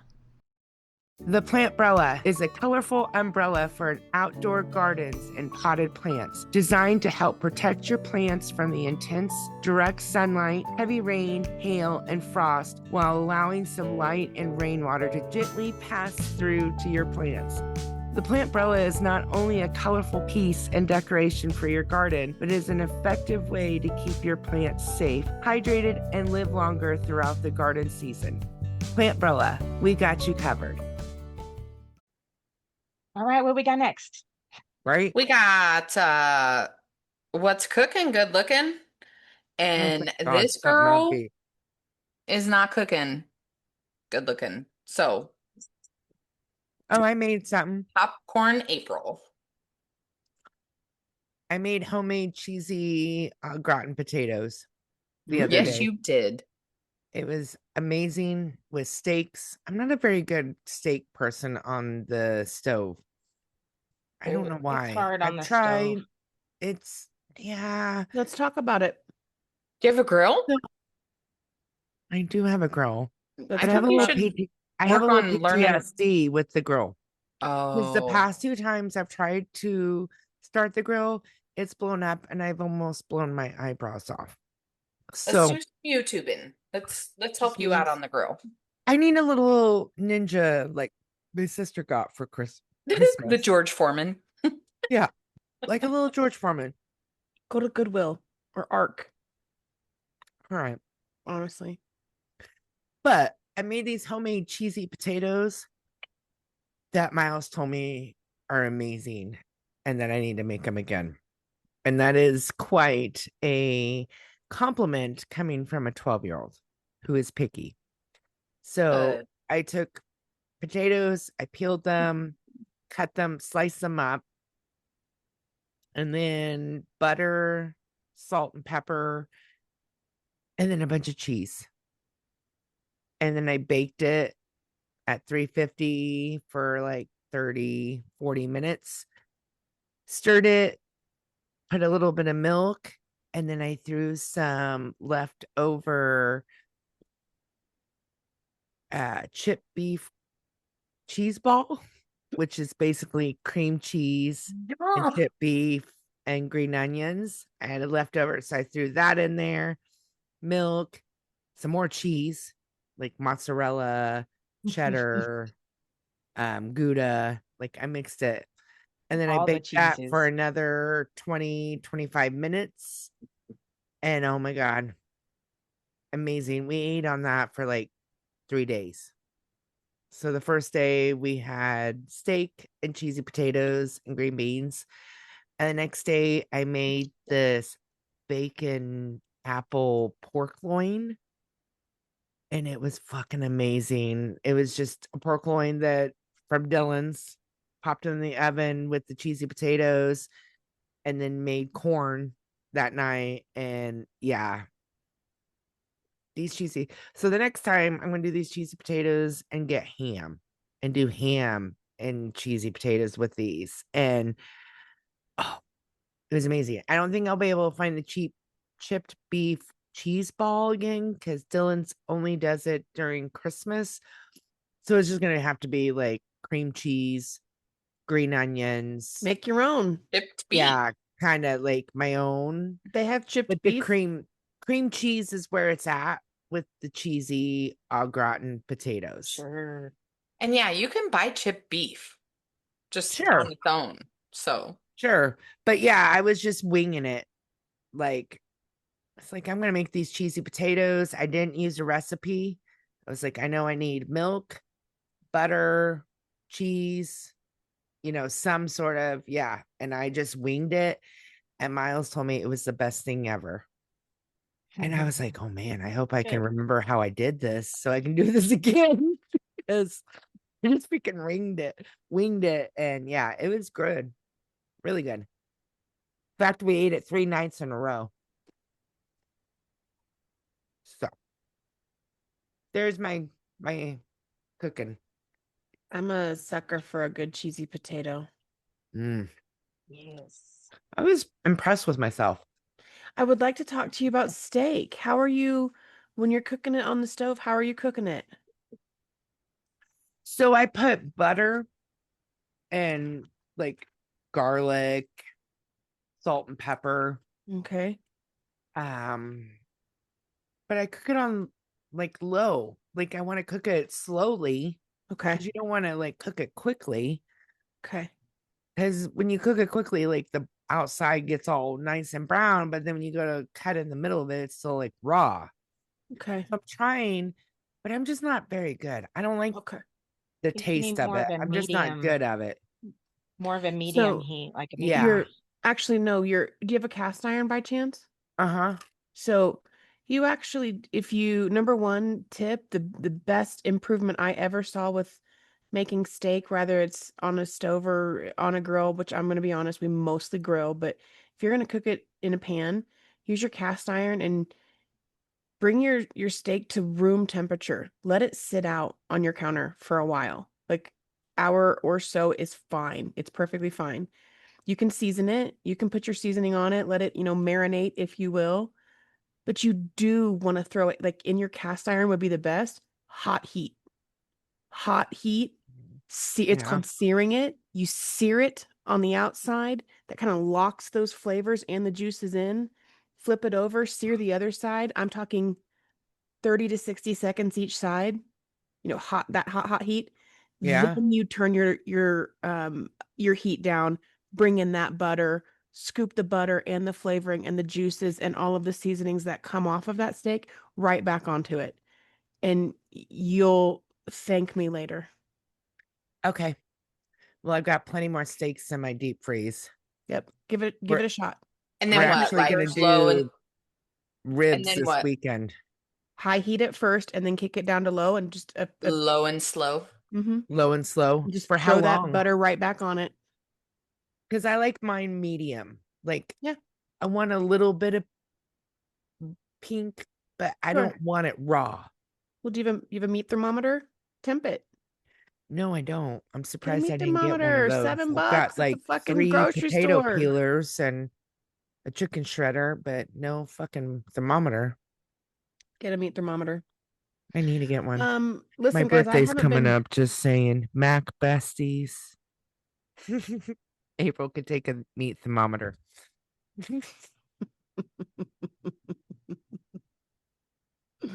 Any kind of Well, meat. Oh, I sorry. have not really been cooking so course. much. I've still been doing some baking, not really the cookies, but really trying to perfect my bread. Which is fucking amazing. I'm gonna be honest. Knowing what the bread that I sent you look like and the bread that I'm making right now, I'm embarrassed I sent you the bread that I sent you. Oh my God, that bread that you sent me was amazing. And I ate that whole shit by myself. And I was by myself. I was home by myself and I ate that whole loaf. I mean, I love And I'm that. dieting and I'm trying to lose weight and I didn't give a fuck because that bread was so good. I love that. I It really was do. so But crispy and soft in the middle. mm, I'm drooling. yeah. My birthday's coming up. I hope you send me another loaf. Well, what I'm working on is a list of inclusions, which is the stuff that you put in the bread. And this is something that we've actually talked about before. You guys asked me to figure out like a tomato soup and grilled cheese, which I'm going to work on. I'm going to start to figure that guy out.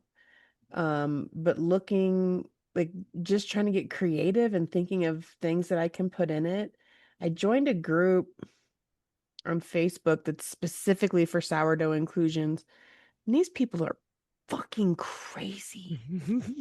Like they are bananas. The shit that they're putting in there. Talking about white chocolate and raspberry. I'm like, it's a loaf of bread. It's not a cupcake. Like, we're not baking cupcakes, which white chocolate and raspberry makes sense to me. But I'm just trying to figure out if I want to cut open some bread and throw some butter on it or throw some kind of dip or cheese on it. Yes. And I'm thinking like herbs and garlic and like seasonings and not sweetness. fucking white chocolate and raspberry, right? Am I right? Or Well, think about using that You white are right. chocolate raspberry and making like a French toast out of it. Well, I'm thinking like Oh. cheese and pepperoni when you like cut open that goddamn bread. Like I that cheese thought and about jalapeno. Ooh. I thought about like a pepperoni pizza one, but I never really thought Yes. about making French toast out of it. I am experimenting with putting butter on it as soon as it comes out of the oven, and that absolutely softens the outside. Like, I don't know about you guys, but sometimes we struggle with the crust. Like, it gets hard. Like, I don't know if yours was like super hard or if you were able to. It wasn't too hard, but you know.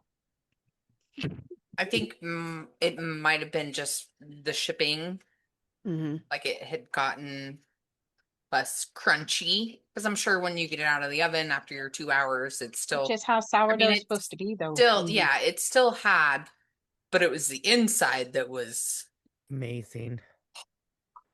Megan, was yours cheese and jalapeno too? It was amazing. And it was so good. Y'all were. I was so surprised. So, of course I open it and I'm like, yes, I get my sourdough bread.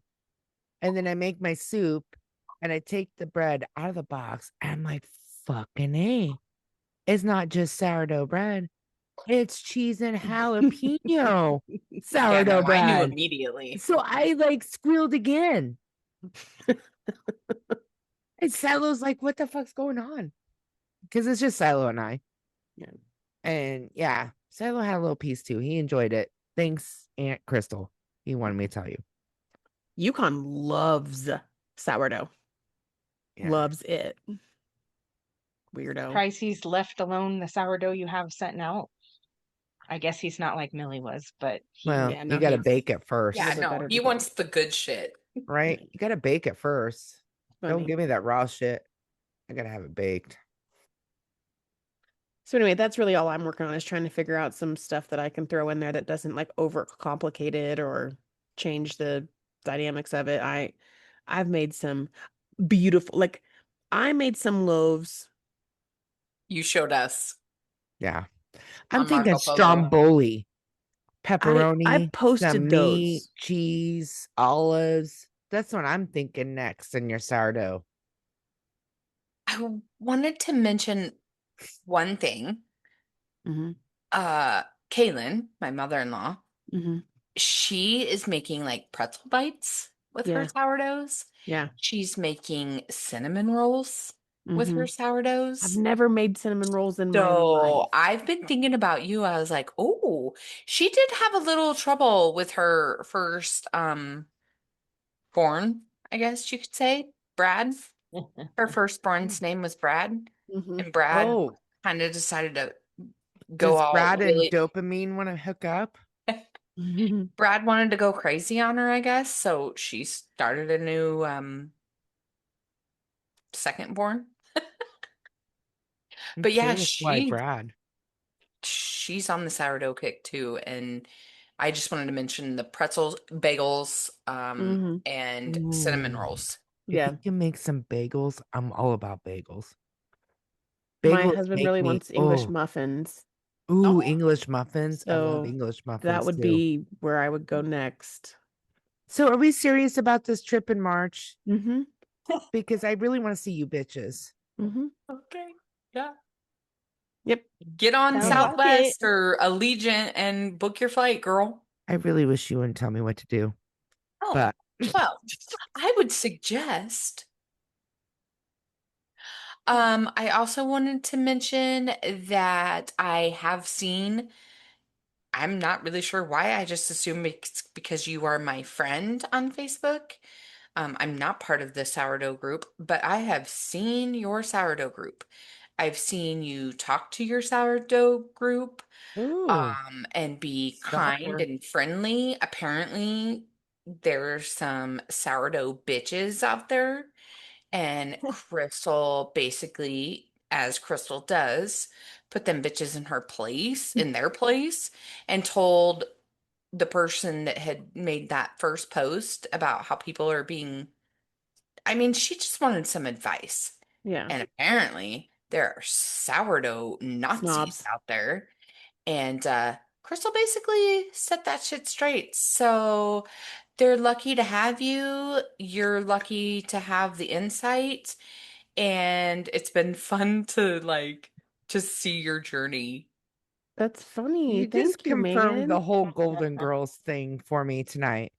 So when I put this t-shirt on, I was like, I need to figure out our characters on this shirt.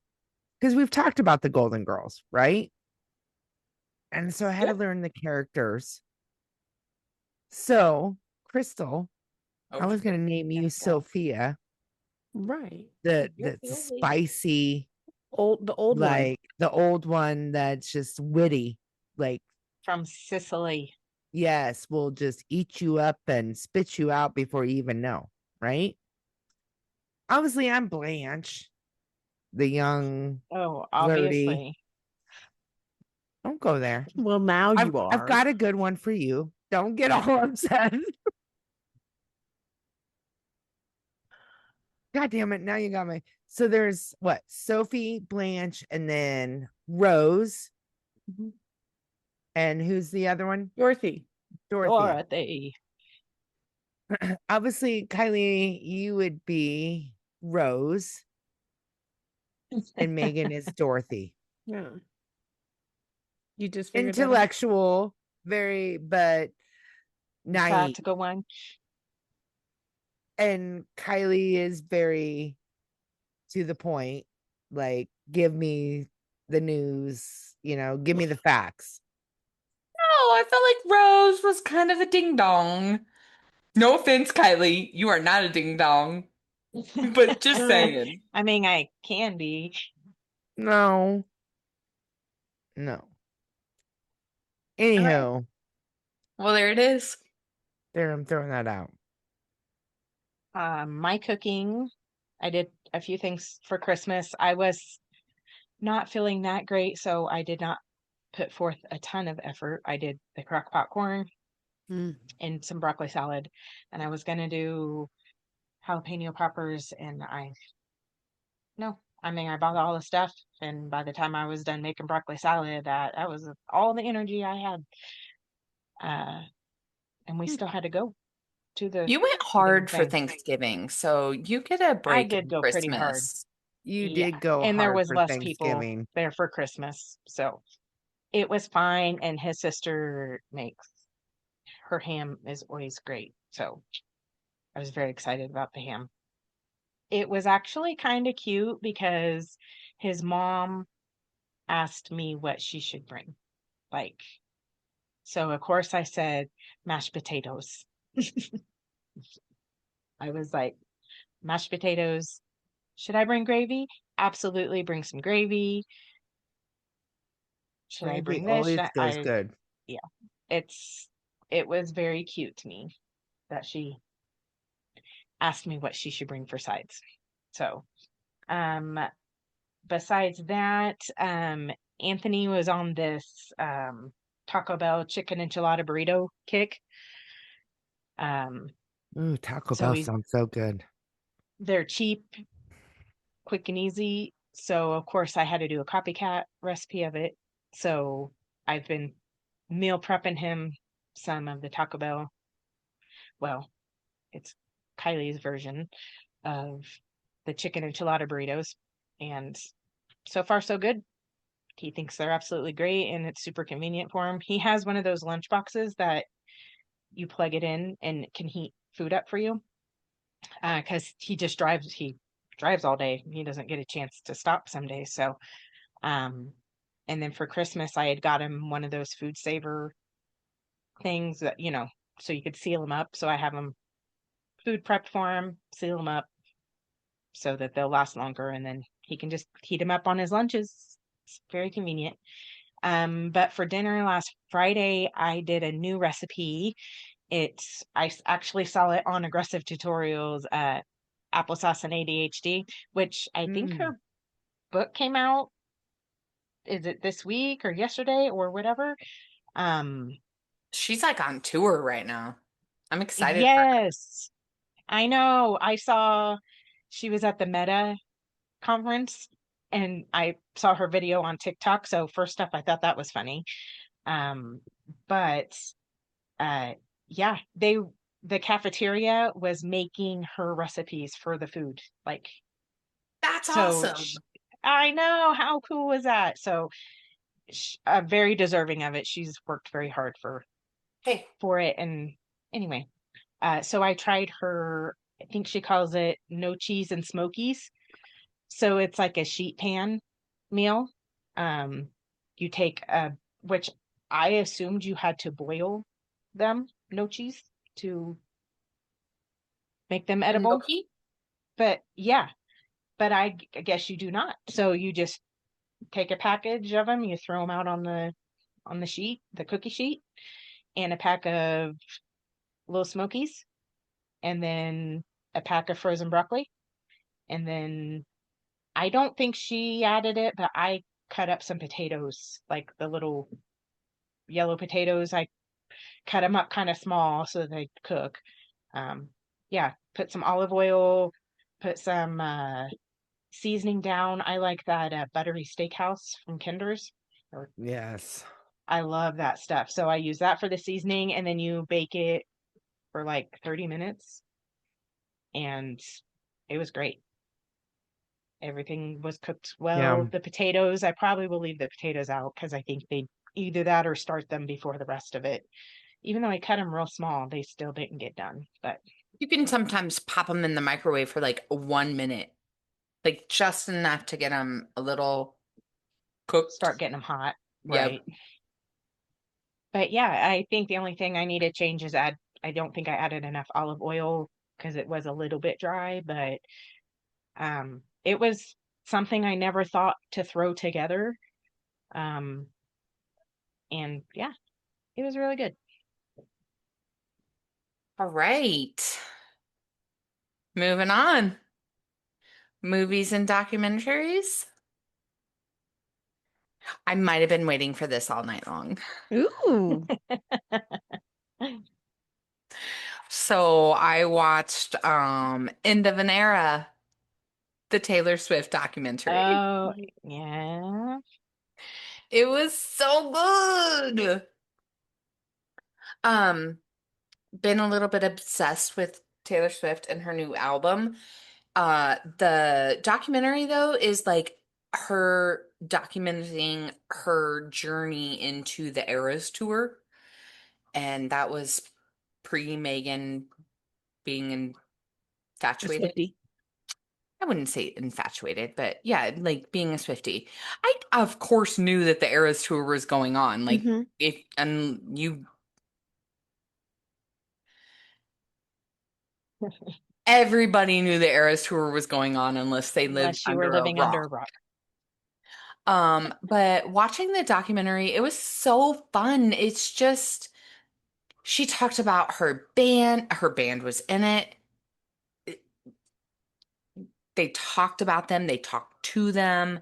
Her dancers, her crew. It was very much. It wasn't necessarily about Taylor Swift and look at me. It was more about like putting on this ginormous show. It was a 3.5 hour show. Um, and they were all over the world and the Mhm. United States, obviously, but also the world. Uh, I probably should have done more research. I'm sorry. But there was one point where they were in, I believe, you know what? I'm not even going to say because I'm going to look like an idiot, but they were outside of the United States What is it? and Let's Google. Let's help you. there was a potential like threat to her show and they had to cancel. I believe it was Venice. I could be wrong, but it was really heartbreaking for her. Like she just wants to give her fans a good time and she couldn't do that because somebody had made a threat and they had to protect thousands of fans. Vienna. So very close. Vienna. Oh no, Yeah, Vienna is Austria. Yeah. Started with a V. you're right. Yep. What I say, Venice? Yeah. Yes, I We're both did. in Europe. You were Yeah. close. So that was really sad for her. And then like the first concert after that, I believe might have been in London. And she had to come out with a brave face and just like the whole thing was just about how like serious she is. She's so not a diva. Um, she really cares about her fans and like the music that she's putting out. And I feel like I had this thought about Taylor. Like I'll go all the way back. I love Taylor, and I think we even talked about this in a different podcast. I love Taylor when she was country music Next because I episode. love country music. She was also young and upcoming and whatnot. I fell off the bandwagon in those like 20 years just probably because I wasn't in the same lifespan as her. She's younger than I am, but I now understand like she was hitting people like in the core with the music that I always thought like, you're just bashing on your exes but anyway, I digress. She's very poetic. She knows what she's doing. She's very uh tuned in to what she's doing and she wanted to do this concert that was going to blow minds. It was the first 3.5 hour concert that you would ever have. She wanted all the theatrics. She wanted all of the wardrobe. She wanted to highlight dancers and musicians. And in this documentary, you find out, like, you know, one of her dancers went through chemo, and like one of her dancers wanted to dance in one of the songs that was literally females only. And she was like, nah, he's great. Put him in. And so kind of gives you a new, I mean, for me, it gave me kind of not a new respect, because I feel like she's always been pretty genuine. But it was just really fun for me to watch. And then after that was the actual tour, that was 3.5 hours long. So then I watched that, and it was great. I love Taylor Swift. We know. And I We can't know. wait to see what's next. And if she ever goes on tour, I am going to be there. I still wonder, like, I know her and Travis are going to get married. Like, I want so much for them to be able to navigate that famous life into kind of like a Kylie Kelsey and Jason Kelsey type of thing, Yeah, they're doing all right, don't you think? where they're famous, but they're not so famous that they're not going to last. Mm-hmm. I've decided they're getting married at Arrowhead. I know that's not real, but it's just, you know, the stadium's moving. Like the Chiefs are moving. You're muted, April. The Chiefs are moving, and I thought, oh shit, I don't know what's gonna happen to Arrowhead, but I hope that they get married there. That was definitely a good current event or something that we could have talked about, because that's big news. So that was my documentary. April, you're up. The documentary I watched was about the Idaho college murderers, and I couldn't even watch the whole thing. I think I got through episode 2 or 3. I couldn't watch the whole thing. It was horrible. They focused more on the kids and the parents, and they kind of just drew it out too much. Like, we get this is so horrible of me, and I feel horrible saying this. Here we go. I get what happened as a parent, losing your kid. You know, you go and see your kid for family or parent thing, and things are going great, and you think you're doing great, and your kids are succeeding, and then 7 days later your kid gets murdered. I feel the documentary stretch it out too much. They could have just, yes, this is how the parents are feeling, this is what happened, and then we wrap it up. It kind of dragged out to the point that I stopped, and I ended up Googling what happened the rest, because I couldn't watch anymore. It was the same shit over and over again. I felt like I was banging my head against the wall. Yes, 4 people got murdered. Yes, you stood for so many hours outside trying to figure out what happened to your friends. All your friends were there. Obviously, if you've been out there for many hours, your friend has been murdered. Do you really feel like your friend still survived in there? That's how it was dragged out. That's why I got annoyed, and I just stopped, and I ended up Googling.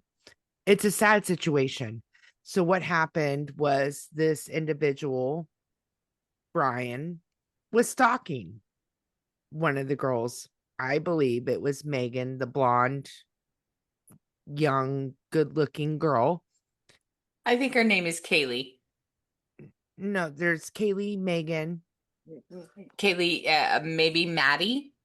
Maddie. Yeah, sorry. Kyley, Maddie, Xana, and Ethan. Okay, Ethan for E. Yeah. Okay. So there's 4 of them. And then there was 2 others that were there that survived during. They were eating their sandwich while this was all going on. That's what I'm still trying to wrap my head around. I'm sorry, I'm not trying to be rude. I'm just still trying to wrap my head that if I was roommates with someone and I hear some commotion and some sort of crying, I think I would go detect it. Wouldn't you? Like if you lived with somebody, or would you just stick your head out the door and be like, oh, I don't see anything, and then go to sleep? That's where I can't wrap my head around and where I'm kind of angry about this whole thing. It's a sad situation, and I feel so sorry about everything that happened. But I can't wrap my fucking head around how you can listen to your fucking roommates whimper and cry and then be Dang. like, I think I dreamed about it. And that's even in one of the fucking news articles where one of the message friends and said, I think I had this nasty dream last night. Can you come and check? Bring your boyfriend. What the fuck? You're in college. Put your fucking big girl pants on, walk out the fucking door, and see what I mean. Do you really need to wait for somebody to bring somebody to your house to see that your fucking roommates were murdered? Okay, again, this is me probably being insensitive, and this is why I stopped halfway through the documentary, is that I can't wrap my fucking head around. If I lived with somebody and I heard crying and whimpering, I wouldn't fucking stick my head out the door for a second and be like, it's all right. And then go back to bed and then wake up in the morning and text one of my friends and be like, I think I had a nightmare. Can you bring your friends over to check our house? I can't wrap my head around that. And maybe it's me being old school, or maybe it's me being a little attached to my friends and the people I live with and care about them. But that was one thing that stuck out to me in that documentary that just didn't sit right. It's a fucked up situation. The guy that did it was stalking them for many months and got caught because he left his sheath next to the first girl that he stabbed with his DNA and videotape. Like, it's a whole fucked up situation, and I feel so sorry for them and the family. But I still can't wrap my fucking head around how you can't go and look on your fucking roommates that you live with, that you had heard whimpering and crying.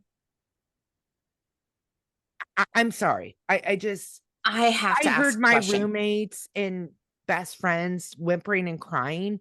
I would probably stop my pizza or my Subway sandwich to go look.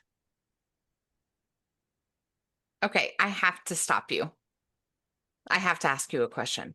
Okay, go ahead. Is this the first documentary that you've seen about the Idaho Five? Yes. Okay. Yes. I need you to do me a favor. Yeah, and watch you, another one. Hold on. Yeah, yes. Not Yeah. even watch another one. You could watch another one. I would also recommend that you go to Crime Junkies and listen to the Crime Junkies podcast because they do a really good job of breaking it down in like an hour and 15 minutes or so. Sure. And I think you will feel much better I don't because feel good about this. I Yeah. will tell you, I have followed this case since the beginning. I have seen every documentary about it. I have listened to every podcast about it. Um, and what I have heard is this most recent one is very different. It shows a very different side of the roommates that survived. It showed a Sure. very different side about how it all went down. And I'd really like you to see a different version because I think Sure. you'd be less angry. The one thing is, like, you keep talking about them eating their food. The person that got a DoorDash order is no longer with us. It wasn't one of the two surviving roommates. They weren't eating their food.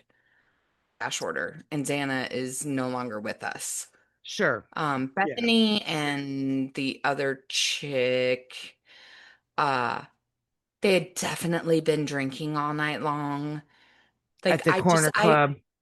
I really need you to maybe listen to the Yeah, podcast. it just made me feel uncomfortable. The whole I first one that understand. I watched.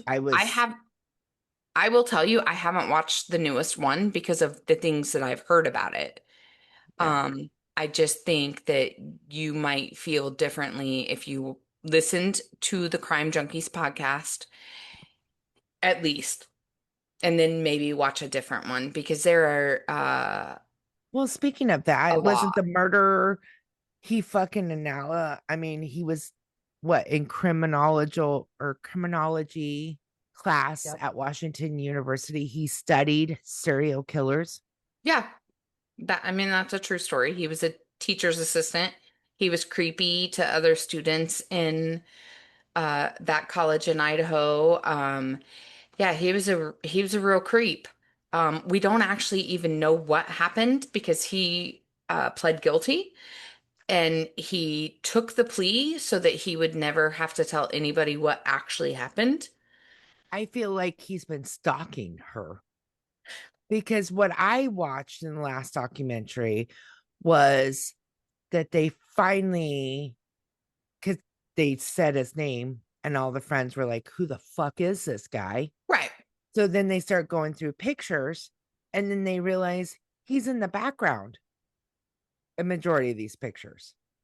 Um, it's hard So to understand how four people he's been or stalking this girl. And so then Xana said, get the fuck away, leave us the fuck alone. And then that's how he then went to that house because he was pissed off. yeah, see, I've never seen any of that. Everything I've ever seen is that he did not know them personally. He might have been stalking like Maddie.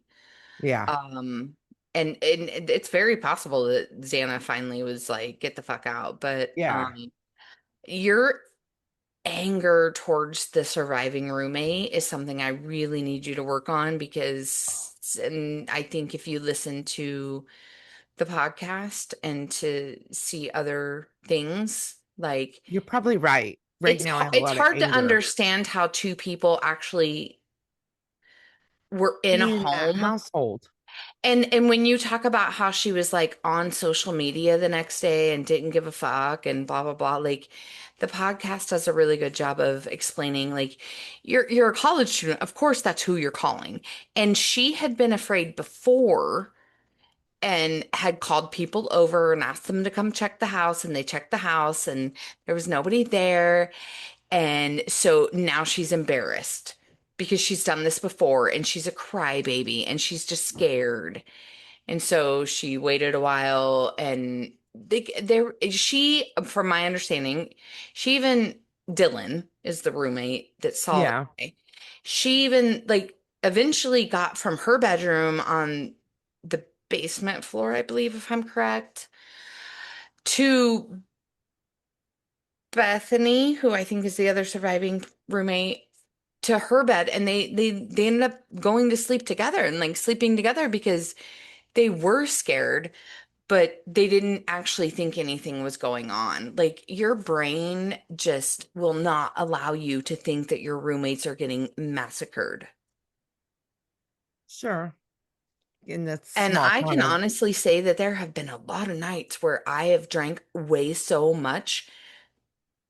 There's no You say fucking way. that. Unfortunately, I'm so thankful that it never happened, but there are many times.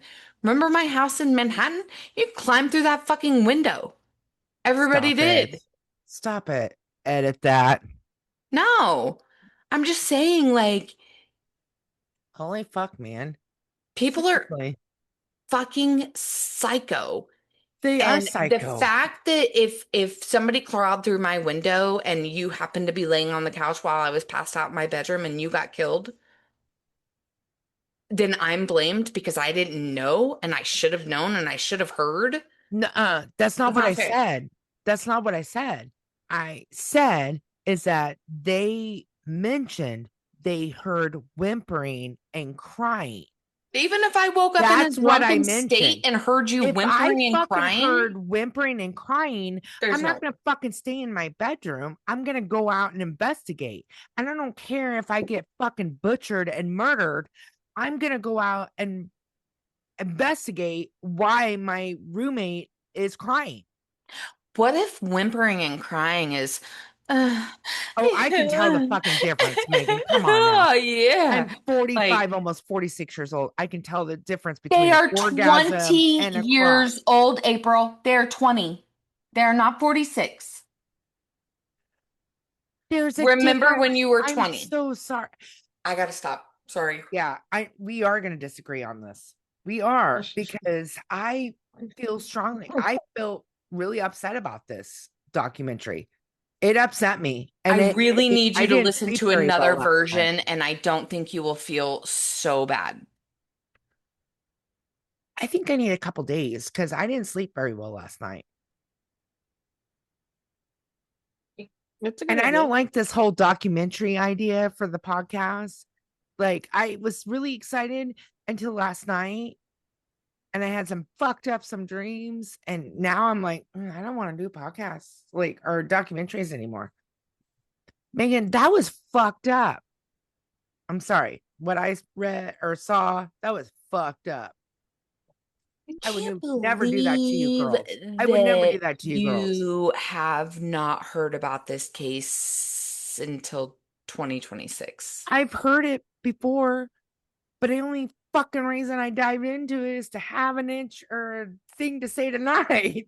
So Okay. here Well, we then are. maybe don't Movies participate or in the documentaries? documentary. It's movies or documentaries. It doesn't have to be a documentary. I'm just saying. True. We're gonna do movies from now on because Okay. these documentaries are fucking me up in the head. And April don't need any more fucked up in the head. I love you so much, April. I could And stab I someone can't right wait now. to talk about this next week when you watch a different one. And I love you enough to be like, okay, so Crystal, what documentary did you watch? Here we are. Your turn, Popcorn Crystal. I watched the Carmen family deaths. I've seen that one. It's crazy, huh? Kyley, I'm so glad you said that because it's so crazy. Not only did I watch it, I watched it 3 times. I had to be like, wait, what? Like, I watched it twice because the first time I felt like I must not have been paying attention. So I watched it again. I needed so much help with it. It's on Netflix. It is Paramount Plus. it's a doozy. You learn right off the bat that the kid in this story is, I believe, autistic. He's, Yes, on he's on the the spectrum. on the farther end of the spectrum. He's not helpless by any means, but he's a horse of a different color. But he's smart as a whip, and I think sometimes that gets held against him. I definitely was on his side the entire time. I was like, this kid has special needs. They just don't understand. When he's being questioned about the incidents that have taken place in this documentary, which are his mom dying and his boat sinking, but he was rescued from a rescue raft. Also, the murder of his grandfather 2 years prior, and he was the last one seen with him. I knew he had nothing to do. This was just completely coincidental. This kid is just special. You guys don't know how to deal with him when he's being questioned. And he said, I plead the fifth. You're gonna, on certain things, the way that he would answer was very, very sus. Very, a normal person wouldn't just, know their rights on XYZ. He would state the code, like according to this, whatever. But then you get to the end of the documentary and he has been charged. They charge him. They're like, look, we've played the game long enough. We've collected the evidence. We've given you the benefit of the doubt. We are charging you with the murder of your mother. And this, you sunk the boat. You killed your mom. You sunk the boat. We think you killed your granddad. I don't remember. I don't think he got charged with killing his granddad. He didn't. But they charge him with killing his mom, and he kills himself. And I'm just like, Nate, you guilty little rascal. Look, I don't know if he's guilty, but suicide didn't help. Talk about a mind fuck. And this, my friends, this was not one of those 8-part series. This was not one of those 2-week limited. No, it's an hour and a half. I can't. I'm telling you, I had to watch it multiple times. It is a journey. The Carmen family deaths. I thought it was a little far-fetched that they tried to accuse him of having this years plot mastermind. First, he killed the grandpa, and then he waited for the right time to kill his mom. I can believe that he killed his mom on purpose. I don't think it was a years-long scheme. I think his grandpa, died. I don't think he murdered his grandpa and then waited 2 years to murder his mom so that he can get money. Like, I realize, Yeah. people don't wait 2 years if they're going through a plan like that. is what I would think. But I just thought that part was kind of far-fetched, but I do get like the whole boat thing, like how he was the one pulling the whatever those things are off the end of the boat that created the open holes. I could see maybe he doesn't put him back on because of, he got distracted or he whatever and completely forgot about it and didn't go back and plug the holes back up.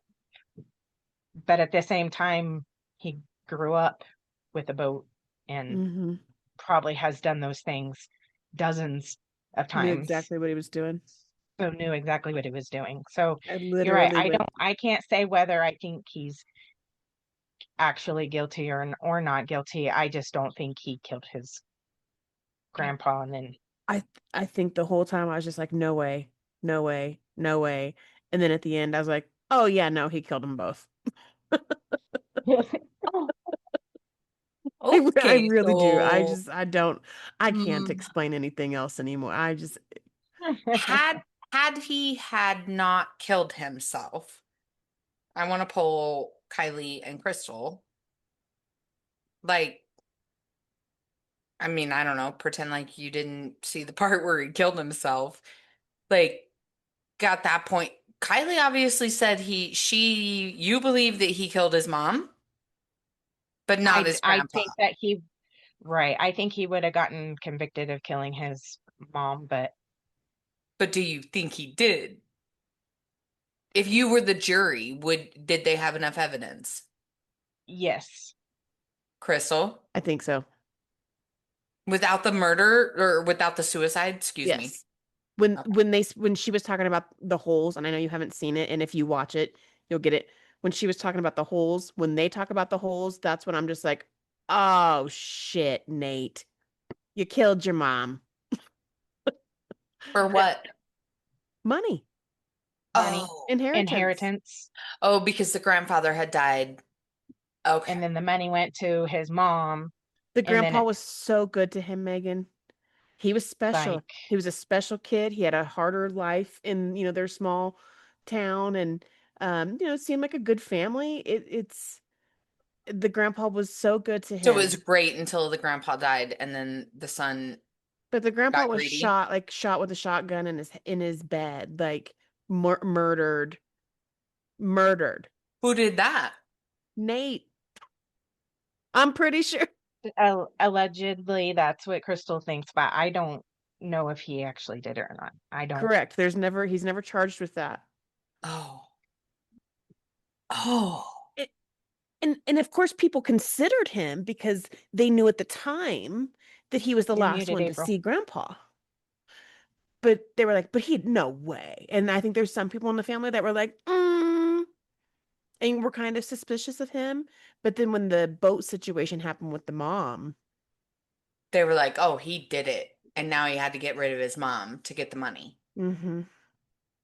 Well, you guys got a little bit of a heads up, you know. I was really relieved when Kyley was like, God damn, that was weird and hard because it was hard. I'm telling you, I had to watch it multiple times. That's And crazy that you have I'm to just like, watch it multiple times. what?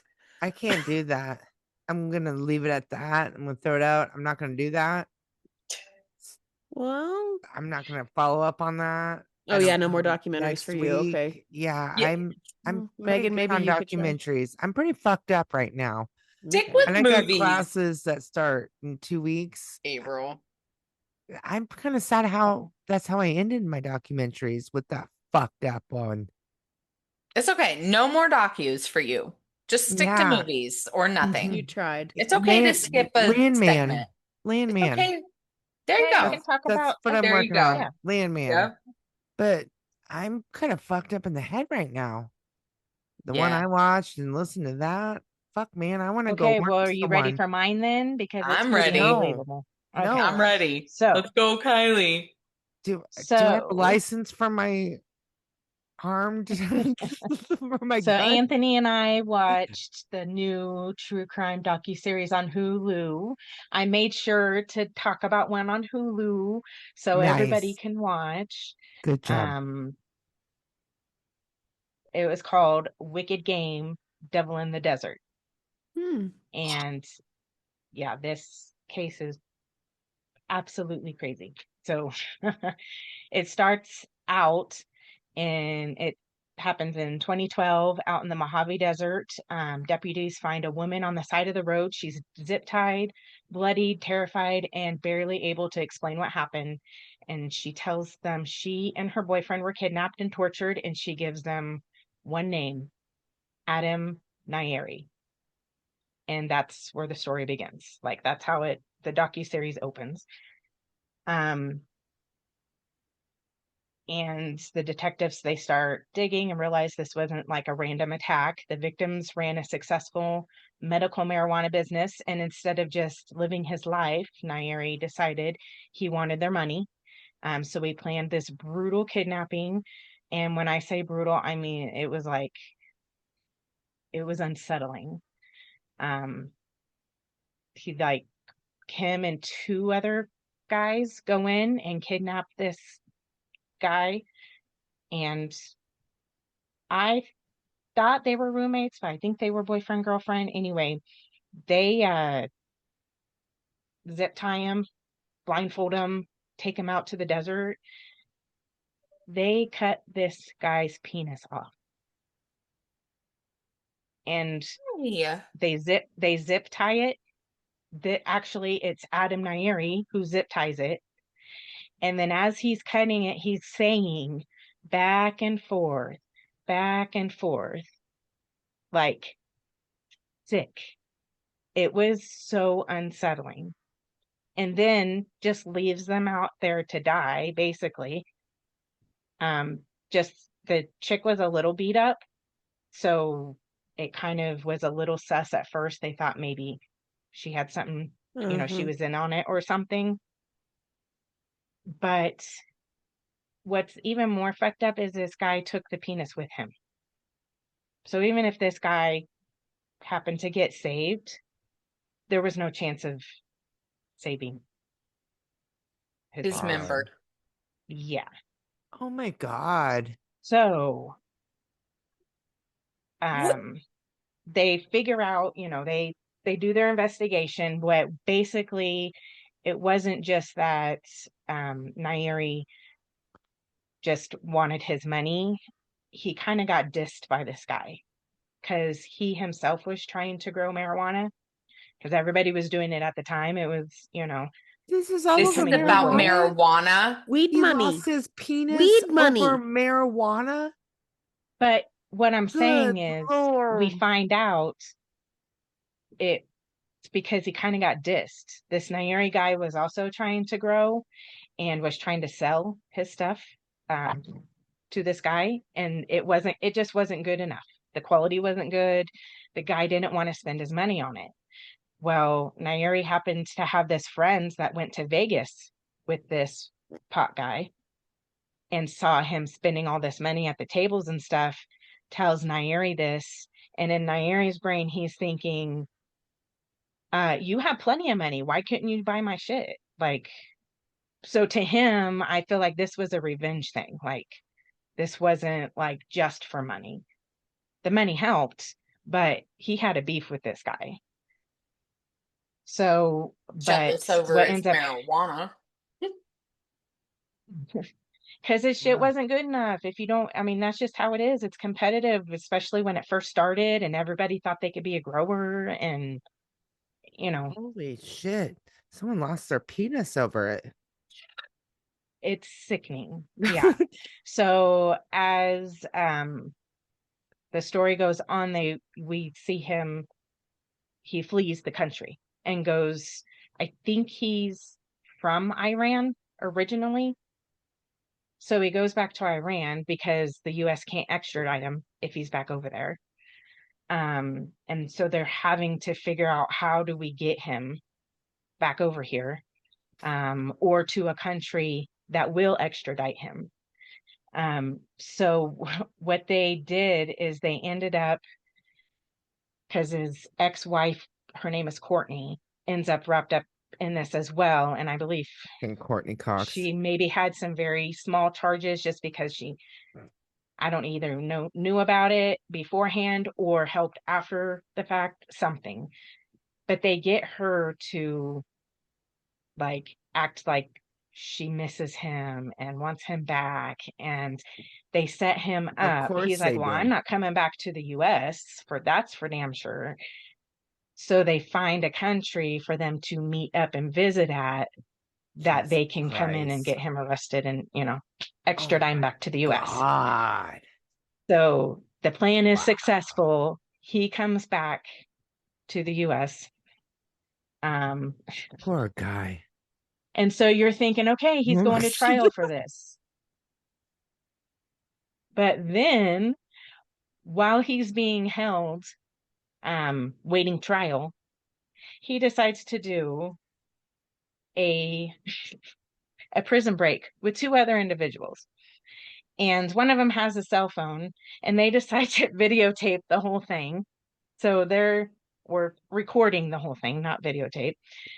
They're recording the whole thing, like them going through the tunnels, using bed sheets. Like it's very, that part is very comical. They end up, I think they kidnapped this poor taxi driver, that picked him up from in front of the prison. And anyway, they kind of kidnap him, they steal his vehicle, and basically they just drive around for like I think it's maybe a week, smoking pot and taking videos of each other. And They drive around for a week? they didn't even do anything. It was Just taking pictures of each other? Yeah, so that part was actually funny. And then you get to, he gets caught, Yeah. put back in. Anyway, he ends up getting convicted of Holy fuck, man. all of this. And this actually, it took like, I think this all happened in like 10 years. Like it took him 10 years to get this guy. So he's in prison for the rest of his life, and he What? got kidnapping and torture, Oh my God. and got 2 life sentences plus an additional 7 years. Wow. I guess the 7 years was just for the torture itself. So the kidnapping is what the life sentences were from. And then he got an extra 2 years and 8 months added to his sentence for the breakout I was from gonna the say men's bad jail. attitude. Way to really pile it on. Yeah. I think it was because of how violent the crime was. And That's horrible. What do we got? Social media? Megan, what do you got? My social media was Logan's Christmas party at Top Golf. Okay. And he says, and he sees that the Topgolf net has fallen at Auburn Hills in somewhere in Nevada, I believe. And he is upset because he realizes that this net has fallen and his Christmas party is on January 9th and he needs this shit up. So Logan.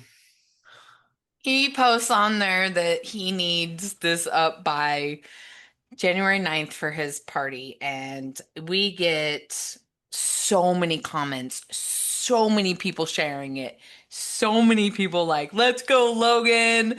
Let's go, Logan's Christmas party. Rocky style. And yeah, we get the video that I saved says, we're excited to announce that the nets are fixed in time for Logan's work Christmas party. Nice. One of the first Good job. comments was from somebody that worked there, and they're like, oh, it looks like we're supposed to have that done like 1 week later. And then people just started bombarding it. And then you get the video that they're doing it. They got it. There it is. That's Logan. awesome. Logan. And of course, there are so many Logan's birthday's comments. on the 9th, you said? Yeah, It's the so Christmas it's party. happening this weekend. So It's his happy Christmas early party. happy It's Christmas. the work Christmas party. Christmas party. Yeah. Happy birthday, Jesus. Yes. Yeah. So, Logan, have a great Christmas party. Why? I thought it was your birthday the whole fucking time. I don't know. it's my fault. I said birthday party at first, but I was wrong. It was a Christmas party. I hope you have a great Christmas party. Oh. Logan.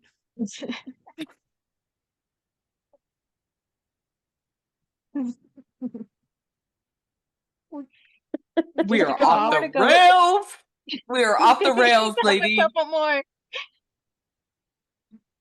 Do you have social media, April? I'm done. No, Okay. Thank I'm going to God. tell you guys about Tatum. you're gonna talk to me at all. April, I'm going to need you to mute Yes, ma'am. because you are not going to be able to survive this story. You're not. This is going to be the end of April. She's not going to make it to advice to our teen selves. This one's going to kill her. I'm going to tell you guys about Tatum. I Tatum. think her Okay. her handle was Tatum, my dude. I want to read my notes, but I want to watch your face. And I can't do both, I don't think.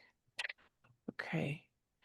I said, Tatum's a cutie patootie who looks like she can change her own oil, but also looks cute wearing a belly chain and flowy pants.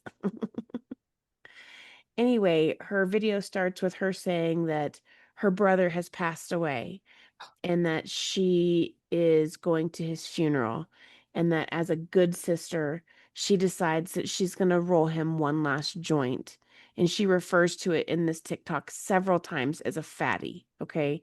So I may say joint, I may say fatty, but it's the last one that Tatum, the good sister, has rolled up for her dead brother. She literally says, because how can you get to heaven if you aren't high? Right? She's a good sister. Yeah. Correct. She gets to the church extra early. She does her schmoozing, her chatting. She makes sure that everybody has said their goodbyes, and she ensures that she is the last person to say goodbye to her brother before the casket gets closed and the funeral starts. And she's successful in that mission.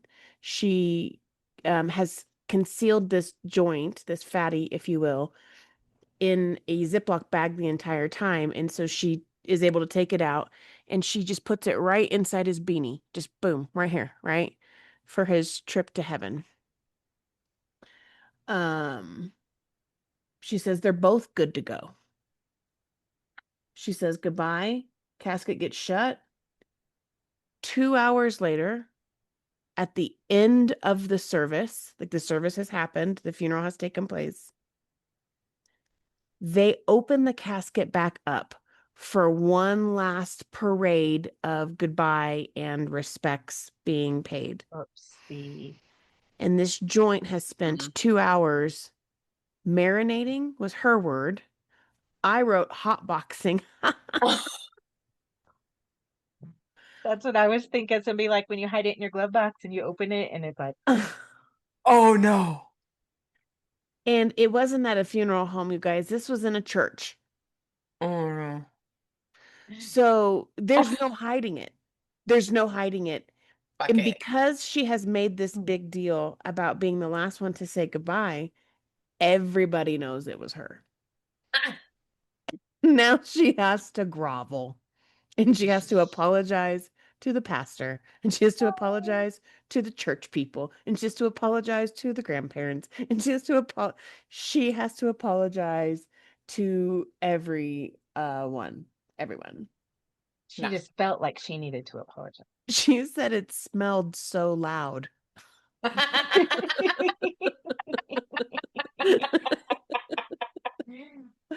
Dang, And that she that's some couldn't believe good that her stuff. brother managed to rat her out one last time. Yep. It was really funny. That's a good one. That's so good. I hope that she wasn't actually really too hard on herself because, She was a really great storyteller. yeah, And I've said that's this what needed. before about other TikToks that I've come across, is that she could have been lying. She could have not had a brother and not been going to a funeral. Don't care. Yeah, I bought every word of it. Thought it was hilarious. it was good. Mm-hmm. All right, Kyley. Mine, I saw this. There's this chick.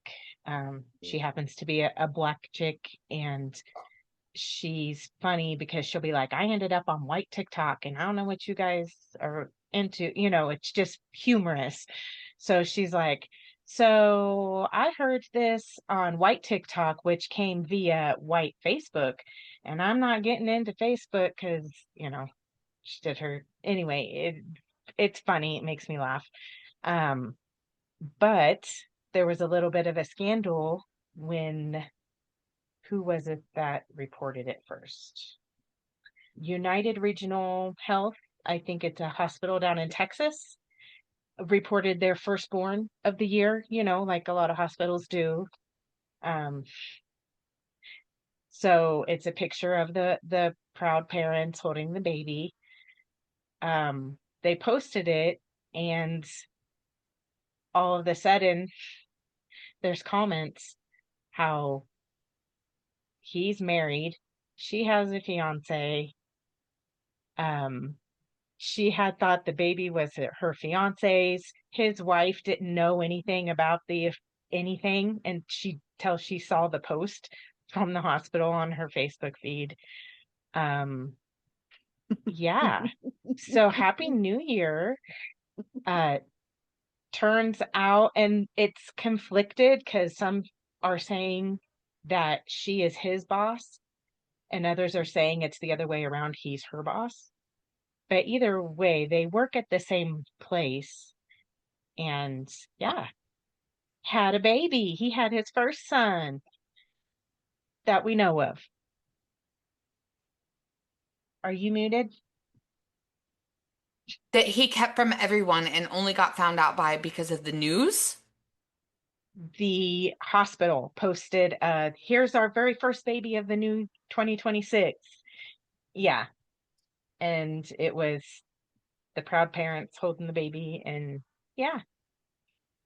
But I tried to go to the comments of the actual post. The hospital has completely turned them off. You can't even read the comments anymore.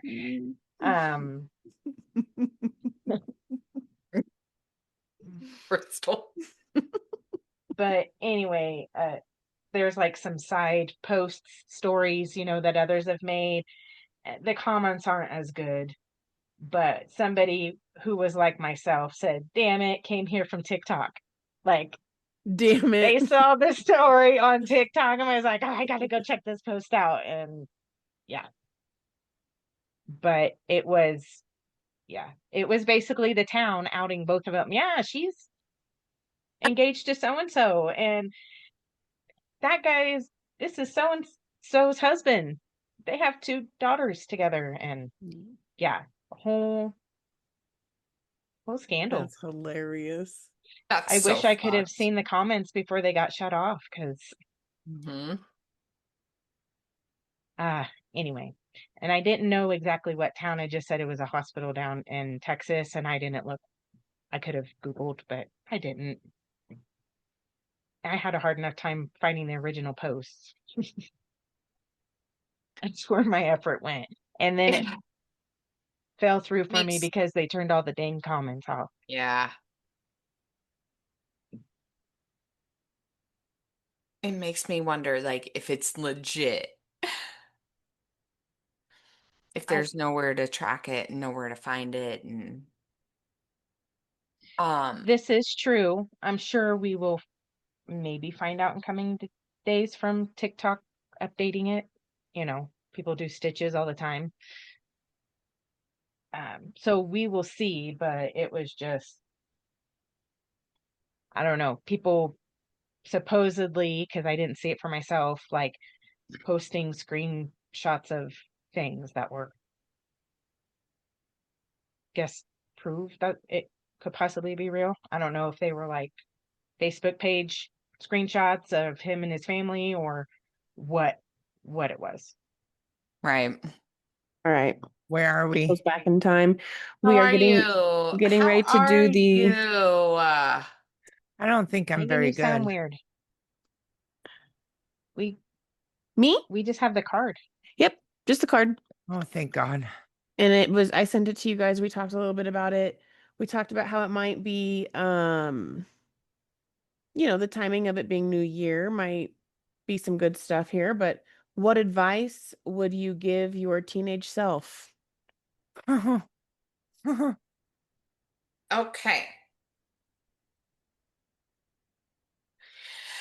So the advice I give my teenage self is don't chase a boy for love. Love yourself, find yourself, and chase the money. I would have That's to good. totally agree with Megan, with my adult or teenage self. Don't focus on boys, focus on yourself, and focus on the money.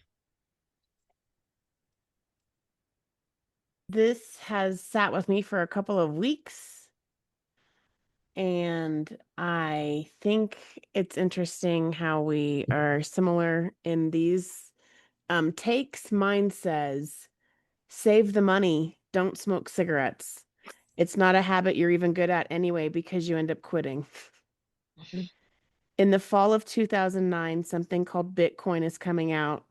Buy as much as you can, then sell it in 2025 so you and Dave can fully retire in 2026. Tell your kids no every once in a while. They'll respect you more in the long run.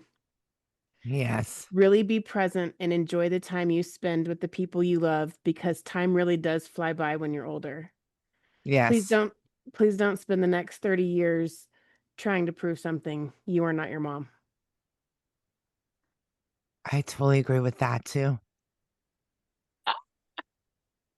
Wow. All right, Kyley. Nail it in there. How do you follow that? I know, right? How do you follow Hard. that?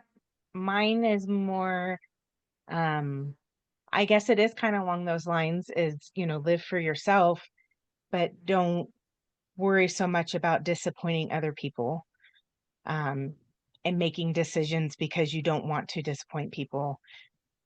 You got to do what makes you happy. And the sooner you do it, the more successful you're going to be. Yeah, that's probably mine. Love it. I love it. Yes. We're so right. Of course we are.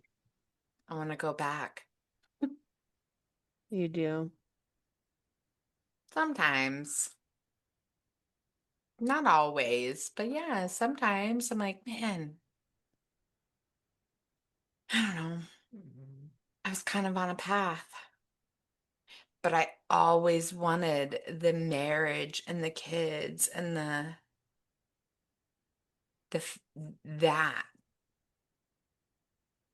Yeah. And then I got married and I didn't have the kids and the family and that. Mm-hmm. And here I fucking am. It's just wild life. So yeah, that's what I would tell myself. Like, no, I should have gone to college. I should have been a professional. I should have made the money. But the whole time I was just looking for somebody to love me because I didn't love myself. You know, it's one of those things that you have to stop and remember your experience is one path and the coulda, woulda, shouldas is a different.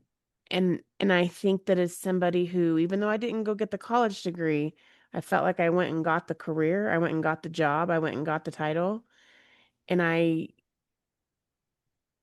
was only trying to prove something to myself. And I don't feel like I accomplished anything. I think in the time and in the moment I felt accomplished. And now that I've been out of it for almost, I've been out of it for a half a year now, I'm almost kicking myself. Like, what the fuck? Do you feel better? Like, do you feel good about yourself? Because I could have been doing these other things with these other people and spending that time and that effort and that energy here. So I think you just have to remember there's always going to be an element of the grass is greener, but remember, the woulda, shoulda, coulda is just that. And you have to make what you actually have and what you're doing now and the next step you take, that's where you have to put your energy. And you can make it so, so good. Yeah, you're not wrong. And I'm working on embracing the next chapter and breaking the